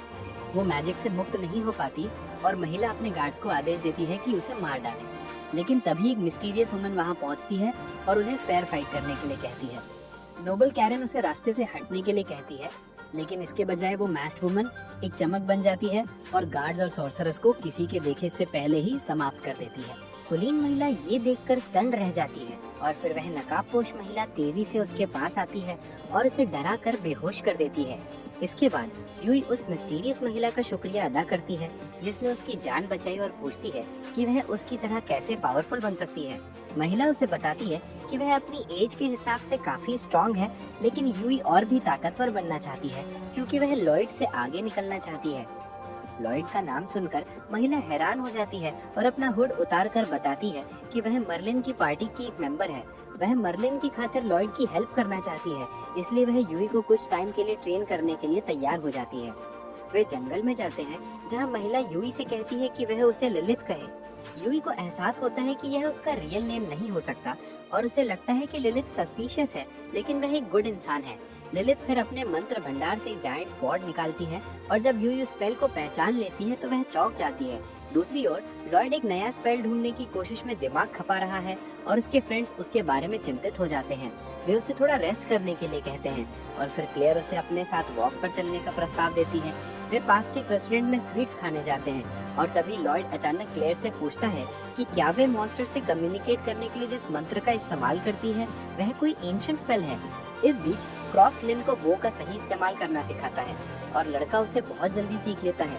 उसी समय लिलिथ यूई की ट्रेनिंग भी शुरू कर देती है और वो उसे कहती है कि वह अपने से कुछ फीट दूर एक पेड़ को काटे। यूई को लगता है कि यह इम्पॉसिबल है, लेकिन तभी लिलिथ माना से बना एक फ्लाइंग स्ट्राइक पेड़ की ओर फेंकती है और उसे साफ साफ 2 हिस्सों में काट देती है। यूई इस टेक्निक से इम्प्रेस हो जाती है और वह भी इसे आजमाने का डिसाइड करती है।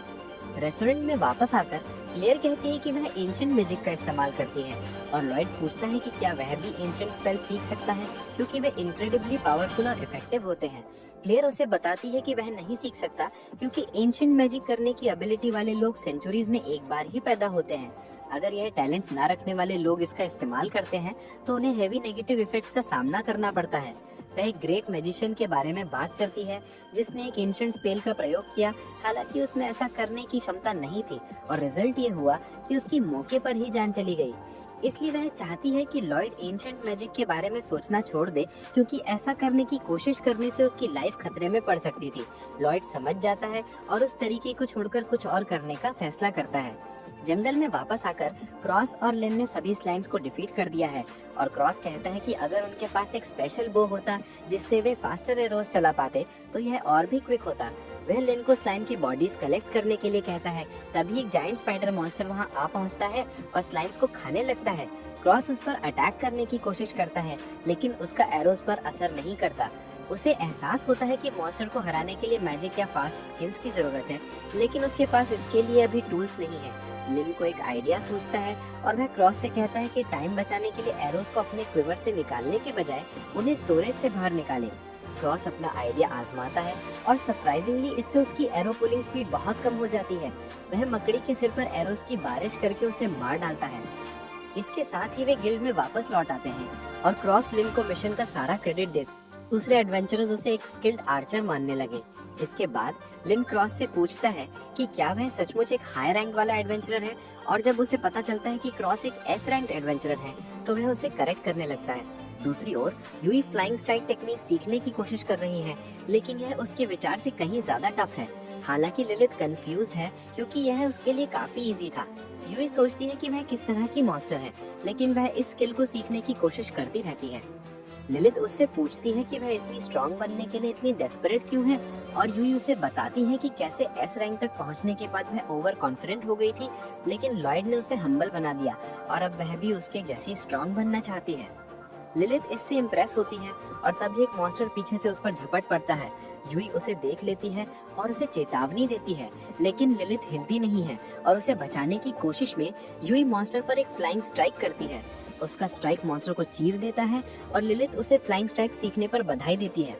यूई को यह भी एहसास होता है कि उसने उस समय इस स्किल का इस्तेमाल किया जब इसकी वाकई जरूरत थी, लेकिन इसके साथ ही वह अचानक सो जाती है। लिलिथ उसे सराय के बाहर छोड़ देती है और किसी के देखने से पहले वहां से गायब हो जाती है।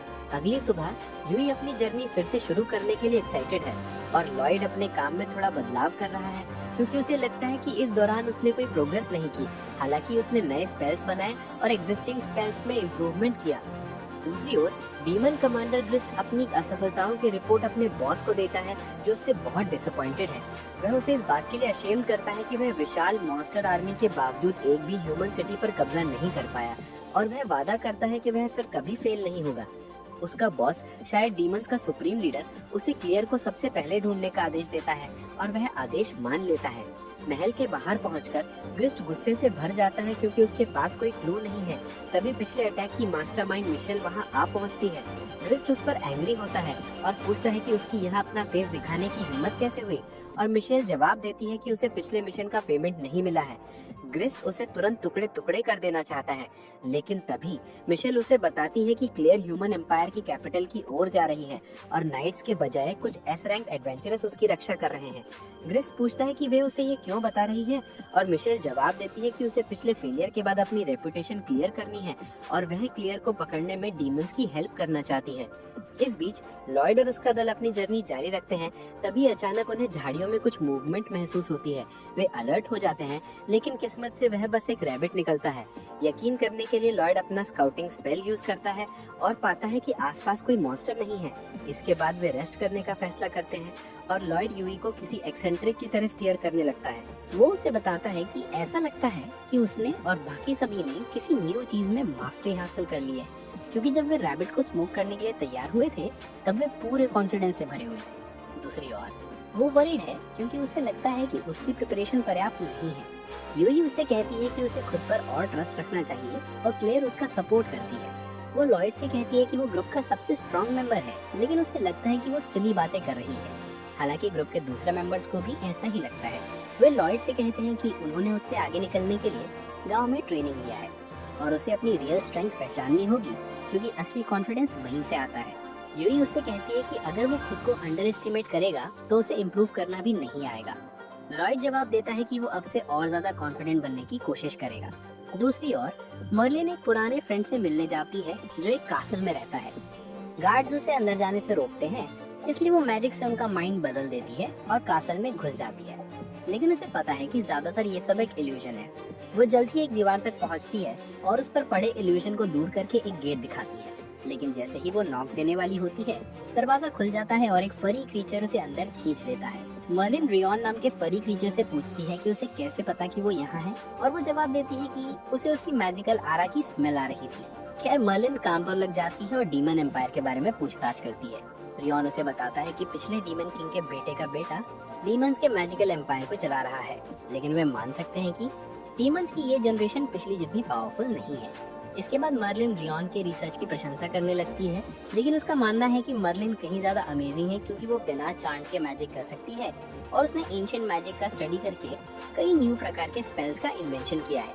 हालांकि मर्लिन यहाँ अपने बारे में बात करने के लिए नहीं आई है। वो अपने स्टोरेज से एक एंशिएंट मैजिकल बुक निकालती है और रियोन से उसका एनालिसिस करने को कहती है। वो जानना चाहती है कि क्या वे इस हाफ बुक का यूज डीमन किंग को सील करने के लिए कर सकते हैं, जिससे रियोन वरीड हो जाता है क्योंकि इसका मतलब है कि डीमन किंग फिर से रिवाइव हो सकता है। जंगल में वापस आकर लॉयड और बाकी लोग ज्यादा केयरफुल रहने का फैसला करते हैं क्योंकि जल्द ही डार्क होने वाला है। लॉयड उस एरिया का एक डिटेल स्कैन करने का डिसाइड करता है, लेकिन कुछ उसके स्पेल में बाधा डालता है। अचानक एक डेंस फॉग उस इलाके को अननेचुरली भरने लगता है और जब सिलिका उसे मैजिक से हटाने की कोशिश करती है तो उसे पता चलता है कि वो अपनी स्टाफ भी समन नहीं कर पा रही है। लॉयड कमेंट करता है कि ये मॉन्स्टर्स का काम लगता है जो मैजिक से फॉग में मैनिपुलेशन कर रहे हैं ताकि उन्हें अपने वेपन्स यूज करने से रोका जा सके। वे तुरंत फॉग से बाहर निकलने के लिए गांव की ओर दौड़ने लगते हैं और यूई कहती है कि अगर मॉन्स्टर्स फॉग से मैजिक रोक रहे हैं तो वे उन्हें भी नहीं ढूंढ पाएंगे। लॉयड जवाब देता है कि उनके पास उन्हें ढूंढने का कोई हिडन तरीका हो सकता है और अगर मॉन्स्टर्स फेल भी हो जाते हैं तो भी उन पर अटैक का खतरा है। उसी समय रियोन बुक का एनालिसिस पूरा कर लेती है और वो मर्लिन से कहती है कि उसमें अभी भी उनकी फ्रेंड सिबिल द्वारा छोड़े गए मैजिक के ट्रेसेस हैं। ये सुनकर मर्लिन को एक बिटर स्वीट अनुभूति होती है और वो कहती है कि ये सिबिल का आखिरी मैसेज है। फिर वो रियोन से पूछती है कि क्या उसे लॉयड नाम का वो ऑर्फन याद है जिसे उसने अडॉप्ट किया था, और बताती है कि उसने एक बार उस बुक को छुआ था और पता चला कि वो एंशिएंट मैजिक से रेजोनेट करता है। इस तरह भी वह भी सिबिल और उसकी तरह ही चोजन इंसान बन जाता है। रियोन कहती है कि लोगों के लिए अपने प्रोफेशन के शिखर तक पहुंचने से पहले एंशिएंट स्पेल्स का प्रयोग करना अभी भी इजी नहीं है, और मर्लिन कहती है कि उसने लॉयड को कठोर ट्रेनिंग दी थी ताकि वो पावरफुल बन सके। हालांकि वो उसकी फीलिंग्स को नहीं समझ पाई और वो एक एडवेंचरर बनने के लिए घर से भाग गया। वो कहती है कि इस समय लॉयड बीस्ट वुमन प्रिंसेस को कैपिटल लेकर जा रहा है और वो उसे फिर से देखने आई है क्योंकि उसे उसकी बहुत याद आती है। दूसरी ओर लॉयड और उसके फ्रेंड्स गांव पहुंचते हैं, लेकिन वहां भी फॉग छाया हुआ है। लॉयड सिलिका की मैजिकल पावर को बूस्ट करता है ताकि वो अपनी स्टाफ समन कर सके, और जब उसकी स्टाफ मिल जाती है तो वो विंड मैजिक से फॉग उड़ा देती है, जिससे उनके सामने मॉन्स्टर्स का गैंग खड़ा दिखाई देता है। क्लेयर तुरंत पहचान जाती है कि ग्रेस्ट पिछली बार का उसका किडनैपर है और वो लॉयड और दूसरों से कहता है कि वो लड़की को उसके हवाले कर दे क्योंकि उसे उसकी जरूरत है। वो अपनी मेड सबऑर्डिनेट्स को पहले अटैक करने के लिए भेजता है, लेकिन अब जब लॉयड और अन्य लोग मैजिक का इस्तेमाल कर सकते हैं तो वे अपने वेपन जुटा लेते हैं और फाइट के लिए तैयार हो जाते हैं। यूई दुश्मनों को गिराने के लिए उन पर फ्लाइंग स्ट्राइक करती है और सिलिका उन पर फायरबॉल से अटैक करती है। क्रॉस एक वॉच टावर पर चढ़ जाता है और मेजर्स को उनके गार्ड करने से पहले ही एलिमिनेट करने के लिए रैपिड एरोस चलाता है। मीनवाइल ग्रेस्ट बेपरवाह होकर क्लेयर की ओर बढ़ता है और जब क्रॉस उस पर अटैक करने की कोशिश करता है तो उसके एरोस उछलकर वापस लौट आते हैं। यहाँ तक कि यूई का फ्लाइंग स्ट्राइक भी उसके खिलाफ यूजलेस हो जाता है और ग्रेस्ट सीधे क्लेयर की ओर बढ़ता है। डगास अपनी फेमस शील्ड से उसके स्ट्राइक को रोकता है और यूई इस मौके का फायदा उठाती है और उसकी पीठ पर वार करती है, लेकिन उसकी स्वॉर्ड ग्रेस्ट की बैक से कुछ दूरी पर रुक जाती है, मानो उसने गोजो की इन्फिनिटी की नकल कर ली हो। लॉयड को रियलाइज होता है कि वो उसे इनविजिबल आर्मर की तरह काम करने के लिए मैजिकल पावर रिलीज कर रहा है और ग्रेस्ट पहले उससे निपटने का फैसला करता है क्योंकि वो यहाँ पर सबसे क्लेवर व्यक्ति लगता है। वो उस पर जंप करता है, लेकिन सिलिका अपने नए स्पेल से उस पर हमला कर देती है। इससे भी सीरियस डैमेज नहीं होता और ग्रिस्ट, लॉयड और बाकियों के पीछे पीछे चलता है जब तक स्मोक छट जाती है। उसके साथी भी उन पर अटैक करते हैं, लेकिन जैसे ही सब पैनिक में आते हैं, सड़क पर आइस की एक ह्यूज वेव दौड़ जाती है। जैसे सभी मेजेस फ्रीज हो जाते हैं, लेकिन लॉयड और बाकियों को बचा लेते हैं। ये एक बीस्ट वुमन द्वारा फेंकी गई थी जो क्लेयर को बचाने आया है, और वो लॉयड के दल की हेल्प करने वाला अकेला व्यक्ति नहीं है। बिल नाम का ग्रीन हेड स्पाई भी वहाँ मौजूद है और वो मिशेल से भिड़ जाता है जो फॉग फैलाने के पीछे है। जब वे दोनों बातें ज्यादा और फाइट कम करते हैं तो बीस्ट वुमन अपने ठिकाने से उतरकर क्लेयर की ओर बढ़ता है। वो कहता है कि सभी एडवेंचरर्स यूजलेस हैं, लेकिन इस बार वो उन्हें जाने देगा क्योंकि उन्होंने क्लेयर को सेफ रखा है। वो तुरंत उस लड़के की ओर दौड़ती है और उसे अपने बचपन के बेस्ट फ्रेंड और आइस क्रिस्टल हीरो सीरियन के रूप में इंट्रोड्यूस करती है। यूई ने सीरियन और उसके बैड बिहेवियर के बारे में सुना है और उसका बिहेवियर इस बात का प्रूफ है कि उसके बारे में जो रूमर्स हैं वह सच हैं। हालांकि जब भी क्लेयर उसे डांटती है वो झुक जाता है और लड़कियां उनकी फ्रेंडशिप के बारे में क्यूरियस हो जाती हैं। तभी ग्रिस्ट अपनी आईसी प्रिजन से फ्री हो जाता है और सभी उससे लड़ने के लिए तैयार हो जाते हैं, लेकिन सीरियन उन्हें वही रुकने के लिए कहता है क्योंकि वो खुद इस बैस्टर्ड से निपट लेगा। वो जमीन पर किक करता है और उसे फ्रीज करने के लिए आइस की वेव भेजता है, लेकिन ग्रिस्ट उसे इजीली फ्री कर देता है। वो सीरियन की ओर कुछ आइस क्रिस्टल भेजता है जो उन्हें आसानी से पकड़ लेता है और उस पर जोरदार अटैक कर देता है। ग्रिस्ट शुरू में तो सभी अटैक से बच निकलता है, लेकिन जैसे जैसे फाइट आगे बढ़ती है उसे मुश्किलें आने लगती हैं। सीरियन अपने अटैक से फ्यूरियस हो जाता है, लेकिन लॉयड को लगता है कि वो ना तो इतना फास्ट है ना ही इतना स्किल्ड कि ग्रिस्ट को काउंटर करने से रोक सके। अचानक वो देखता है कि ग्रिस्ट को कोल्ड से नुकसान हो रहा है क्योंकि वो अपने मैजिकल आर्मर का यूज नहीं कर रहा है। इससे उसे रियलाइज होता है कि कुछ रॉन्ग है और वो सीरियन को केयरफुल रहने की वार्निंग देता है, लेकिन ये एरोगेंट फूल एक एडवेंचर की बात सुनने से इनकार कर देता है और यही उसकी सबसे बड़ी मिस्टेक साबित होती है। युद्ध के दौरान ग्रिस्ट अपनी मुट्ठी में मैजिक दबा रहा था और जब उसने सफिशिएंट मैजिकल पावर इकट्ठी कर ली तो वो सीरियन को खत्म करने के लिए उसकी ओर जंप करता है। लॉयड तुरंत सभी को हाइड होने की वार्निंग देता है और जैसे ही सीरियन और ग्रिस्ट आपस में टकराते हैं एक ह्यूज एक्सप्लोजन होता है जो जगह को हिला देता है।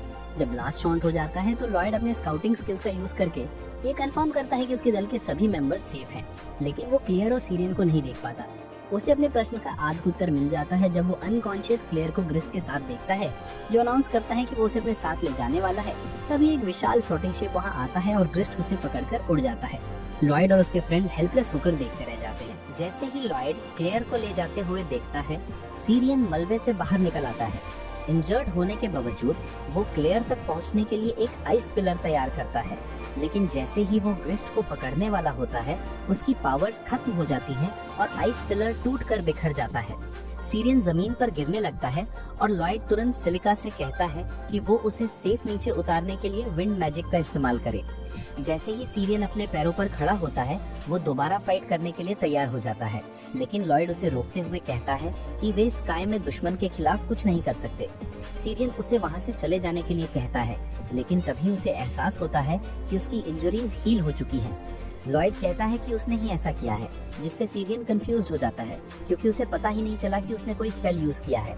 यूई और बाकी लोग भी वहाँ इकट्ठा हो जाते हैं और लॉयड से पूछते हैं कि आगे क्या करना चाहिए।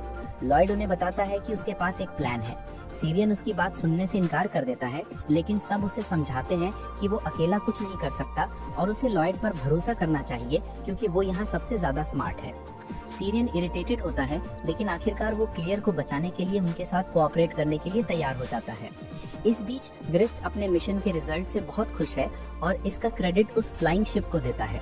वो माइकल से कहता है कि उसे स्टार सिटी पर पिछले अटैक के दौरान शिप को बाहर लाना चाहिए था।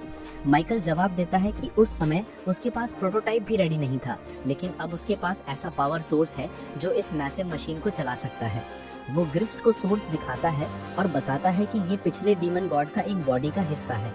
ग्रिस्ट ये सुनकर शॉक्ड रह जाता है और माइकल समझाता है कि पिछले डीमन गॉड ने खुद को ब्लास्ट कर दिया था, लेकिन उसने उसके बॉडी का एक पीस ढूंढ लिया जिसमें अब भी उसका माइंड मौजूद था। उसने उस माइंड को निकालने और उससे इस शिप को चलाने के लिए एक डिवाइस तैयार किया। ग्रिस्ट खुश नहीं है कि वो अपने रिस्पेक्टेड डीमन गॉड को बैटरी की तरह यूज कर रहा है, लेकिन माइकल हंसते हुए कहता है कि वो दिल से एक साइंटिस्ट है और नई चीजें एक्सप्लोर करना पसंद करता है। तभी शिप का अलार्म बजने लगता है और माइकल तुरंत कंट्रोल पैनल की ओर भागता है ये देखने के लिए कि क्या हो रहा है। वो देखता है कि सीरियन आइस ब्लॉक्स बनाकर उन्हें स्टेयर्स की तरह यूज कर रहा है और उनकी ओर बढ़ रहा है और लॉयड की पार्टी भी उसके स्टेप्स फॉलो कर रही है। सीरियन लॉयड द्वारा बनाए गए एंटी ग्रेविटी स्पेल से इम्प्रेस्ड होता है, लेकिन लॉयड कहता है कि ये सिर्फ शॉर्ट रेंज मैजिक है और शिप तक पहुंचने के लिए उन्हें नीचे के हिस्से की जरूरत होगी। वे जल्द ही शिप के पास पहुंच जाते हैं और अपने वेपन्स निकाल लेते हैं, लेकिन ग्रिस्ट भी उनका सामना करने के लिए बाहर आ जाता है। उसे पूरा विश्वास है कि वो पहले की तरह सबको हरा देगा, लेकिन इस बार लॉयड सब पर पावरफुल बफ्स डालता है। सीरियन पहले ग्रिस्ट पर अटैक करता है, लेकिन एक बार फिर उसका मैजिकल आर्मर सब रोक देता है। लेकिन लॉयड चुपके से ग्रिस्ट पर एक और स्पेल कास्ट करता है और अपने साथियों को सिग्नल देता है। सिलिका उसकी ओर एसिडिक मिस्ट भेजती है, लेकिन ग्रिस्ट मैजिक से उसे दूर हटा देता है। फिर यूई और बाकी भी लगातार हमले करते हैं। हालांकि ग्रिस्ट का आर्मर सबको पीछे धकेल देता है और उनकी हालत खराब कर देता है। वो सीरियन से पूछता है कि क्या उसे लगता है कि वो इस बार जीत सकता है। सीरियन जवाब देता है कि वो जानता था कि अकेला उसे नहीं हरा सकता। ग्रिस्ट कहता है कि पूरा ग्रुप मिलकर भी उसे नहीं हरा सकता और फिर अपना एन्चेंटेड पंच तैयार करता है। वो सीरियन पर वार करने ही वाला होता है कि डैगस उसे बचाने के लिए ढाल लेकर खड़ा हो जाता है। ग्रिस्ट दोबारा पंच चार्ज करता है, लेकिन अचानक उसका हाथ फ्रीज होकर टूट जाता है। वो शॉक में रह जाता है कि बिना किसी स्ट्राइक के उसका हाथ कैसे चला गया। सीरियन बताता है कि ये फ्रॉस्ट बाइट की वजह से हुआ, क्योंकि ठंडी हवाएं लगातार उसके चारों ओर घूम रही थी। ग्रिस्ट अभी भी नहीं समझ पाता कि ये कैसे पॉसिबल है। लॉयड आगे आता है और बताता है कि जब सीरियन ने पहली बार अटैक किया था, तभी उसने ग्रिस्ट पर एक स्पेल डाला था जिससे उसे पेन महसूस नहीं हो पा रहा था। उसके बाद उन्हें बस उसका ध्यान डिस्ट्रैक्ट करना था और फ्रॉस्ट बाइट के असर का इंतजार करना था। लॉयड कहता है कि उसका आर्मर वाकई पावरफुल है, लेकिन ये सिर्फ उन्हीं अटैक से बचा सकता है जिन्हें वो देख या महसूस कर सके। पेन रिसेप्टर्स बंद होने के कारण उसे ये पता ही नहीं चला कि ठंडी हवा उसके शरीर को कितनी डैमेज पहुंचा रही थी। ग्रिस्ट पूछता है कि ये कैसे पता चला, तो लॉयड कहता है कि सीरियन के साथ पिछली फाइट में उसने देखा था कि उसके बाल फ्रीज हो रहे थे, हालांकि वो सारे अटैक्स से बच रहा था। इससे उसे अंदाजा हुआ कि अगर ग्रिस्ट किसी स्ट्राइक को नोटिस ना करे तो वो उसे हानि पहुंचा सकती है, और इसलिए उसने सुनिश्चित किया कि सीरियन लगातार अपना मैजिक चलाए और बाकी सब डिस्ट्रैक्शन बनाए रखें। अब ग्रिस्ट फ्यूरियस हो जाता है, लेकिन उसका पेन नंबिंग स्पेल खत्म होने लगता है और उसके हाथ में तीव्र दर्द होने लगता है। वो तुरंत जहाज के अंदर भागता है और उन मॉन्स्टर्स को फ्री करने की कोशिश करता है जिन पर माइकल रिसर्च कर रहा था। माइकल उसे रोकना चाहता है क्योंकि उसका स्टडी अभी पूरा नहीं हुआ है, लेकिन ग्रिस्ट को परवाह नहीं है, उसे किसी भी कीमत पर फाइटर्स चाहिए। तभी लॉयड और उसकी पार्टी जहाज के अंदर पहुंचते हैं और क्लेयर को एक केज में बंद देखते हैं। सीरियन रेज में आकर डिमांड करता है कि क्लेयर को छोड़ा जाए और ग्रिस्ट गुस्से में केजेस तोड़ देता है। माइकल पैनिक हो जाता है क्योंकि उसके एक्सपेरिमेंट्स अब पूरी तरह से आउट ऑफ कंट्रोल है। तभी एक जायंट सरपेंट ग्रिस्ट के चारों ओर लिपट जाता है। माइकल के दिमाग में एक नया एक्सपेरिमेंट करने का आइडिया आता है। अब वो देखना चाहता है कि ये अनकंट्रोल्ड मॉन्स्टर्स रियल बैटल में किस तरह परफॉर्म करते हैं। वो फर्श के नीचे से एक मैजिकल डिवाइस निकालता है और उसे घुमाकर एक मैजिकल साउंड वेव छोड़ता है जो सभी राक्षसों का दिमाग धोकर उन्हें अपनी आज्ञा मानने पर मजबूर कर देती है। इसी बीच सिरियन क्लियर को जिस जेल में रखा गया था उसे नष्ट कर देता है और उसे सुरक्षित जगह पर पहुंचा देता है। हालांकि इससे पहले कि वह उसे लेकर भाग पाते, लॉयड का समूह मिशेल के आदेश पर उन राक्षसों को उन पर हमला करने के लिए तैयार पाता है। वे वापस लड़ने के लिए अपने हथियार निकालते हैं, लेकिन क्लेयर उनके रास्ते में खड़ी हो जाती हैं और उनसे विनती करती है कि वो उन मासूम जीवों को नुकसान ना पहुंचाएं। वो अचानक राक्षसों को नियंत्रित करने के लिए अपने प्राचीन जादू का इस्तेमाल शुरू कर देती हैं और वे मिशेल के दिमागी धोखे से मुक्त हो जाते हैं। हालांकि उसके जादू के कुछ दुष्प्रभाव भी होते हैं और जहाज में खड़खड़ाहट होने लगती है क्योंकि मिशेल के जादुई घेरे खराब होने लगते हैं। वह सोच में पड़ जाते हैं कि क्या हो रहा है, और उसी समय ग्रिस्ट अपना संतुलन बनाए रखने के लिए जहाज की पावर सिस्टम का सहारा लेता है, लेकिन उसे एक जोरदार झटका लगता है जिससे वो बेहोश हो जाता है। तभी मिशेल को एहसास होता है कि क्लेयर द्वारा इस्तेमाल किया गया प्राचीन मंत्र डीमन किंग के फ्रैगमेंट के साथ प्रतिध्वनित हो गया है, जिससे यह ओवरड्राइव मोड में चला गया है। उसे एहसास होता है कि अगर वह इसे ऐसे ही रहने देंगे तो यह फट जाएगा, और वह तुरंत इसे मैजिकल डिवाइस से बाहर निकालता है जिससे यह तुरंत ठंडा हो जाता है। हालांकि इस वजह से जहाज नीचे गिरने लगता है, लेकिन लॉयड अपने एंटी ग्रेविटी मैजिक से उसे स्थिर कर देता है। अचानक ग्रिस्ट अजीब व्यवहार करने लगता है और मिशेल को आदेश देता है कि वह उसे डीमन गॉड फ्रैगमेंट दे दे। मिशेल को एहसास होता है कि डीमन गॉड की चेतना ने ग्रिस्ट के दिमाग पर कब्जा कर लिया है और वह उसे एक जहाज की तरह इस्तेमाल करने की कोशिश कर रही है। वह यह देखकर बहुत उत्साहित है कि इसका क्या परिणाम होता है, और वह एक टुकड़ा ग्रिस्ट की ओर फेंकता है जिससे उसमें से शक्तिशाली ब्लैक मैना निकलता है। राक्षस उससे भयभीत हो जाते हैं और जल्द ही वे ब्लैक मैना के भंवर में फंस जाते हैं जो डगमगाने और आकार बदलने लगता है। फिर अचानक ब्लैक मैना बिखर जाता है और ग्रिस्ट एक काइमेरा के रूप में उसमें से बाहर आ जाता है। यह देखकर सभी डर जाते हैं, लेकिन मिशेल बहुत खुश है क्योंकि उसके लिए सब कुछ एक एक्सपेरिमेंट है। हालांकि ग्रिस्ट पूरी तरह से पागल हो चुका है और वह पहले उस पर हमला करता है जिससे कि उसकी मौके पर ही मौत हो जाती है। लेकिन एक सच्चे वैज्ञानिक की तरह ग्रिस्ट अपनी आखिरी सांस तक अपनी खोजों पर खुश रहता है। उसके बाद काइमेरा का ध्यान लॉयड और उसके समूह की ओर जाता है और उन्हें यकीन नहीं होता कि वे उसे हरा पाएंगे या नहीं। इसी बीच मलिन रियॉन के महल से बाहर निकल रही होती है। तभी अचानक विल उसे एक जरूरी रिपोर्ट लेकर सामने खड़ा मिलता है। जहाज में वापस आकर जैसे ही राक्षस उन पर हमला करता है, लॉयड उसके हमले को रोकने के लिए दागाज को मजबूत बनाता है और दागाज को एहसास होता है कि वो उसके कुछ और वार से ज्यादा उसे रोक नहीं सकता। बाकी सभी लोग जहाज से बाहर निकलने का फैसला करते हैं क्योंकि वे अभी भी तेजी से नीचे गिर रहे हैं। लेकिन तभी काइमेरा उनके ऊपर से कूदकर बाहर निकलने का रास्ता बंद कर देता है। सिरियन उससे लड़ने के लिए अपनी बर्फीली तलवार बुलाता है, लेकिन क्लेयर उससे रोक देती है और कहती है कि काइमेरा के अंदर मासूम जीव हैं और उन्हें नुकसान नहीं पहुंचाना चाहिए। सिरियन एक मूर्ख है और क्लेयर की बात मान लेता है, जबकि यूई और क्रॉस अपने लंबी दूरी के हमलों से काइमेरा को नष्ट करना शुरू कर देते हैं।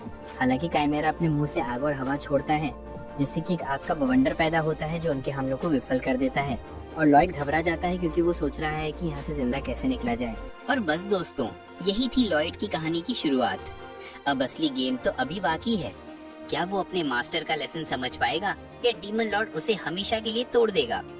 अगर जानना चाहते हो आगे क्या होगा तो कमेंट करो नेक्स्ट पार्ट और चैनल को सब्सक्राइब करना मत भूलना, क्योंकि अगला पार्ट और भी ज्यादा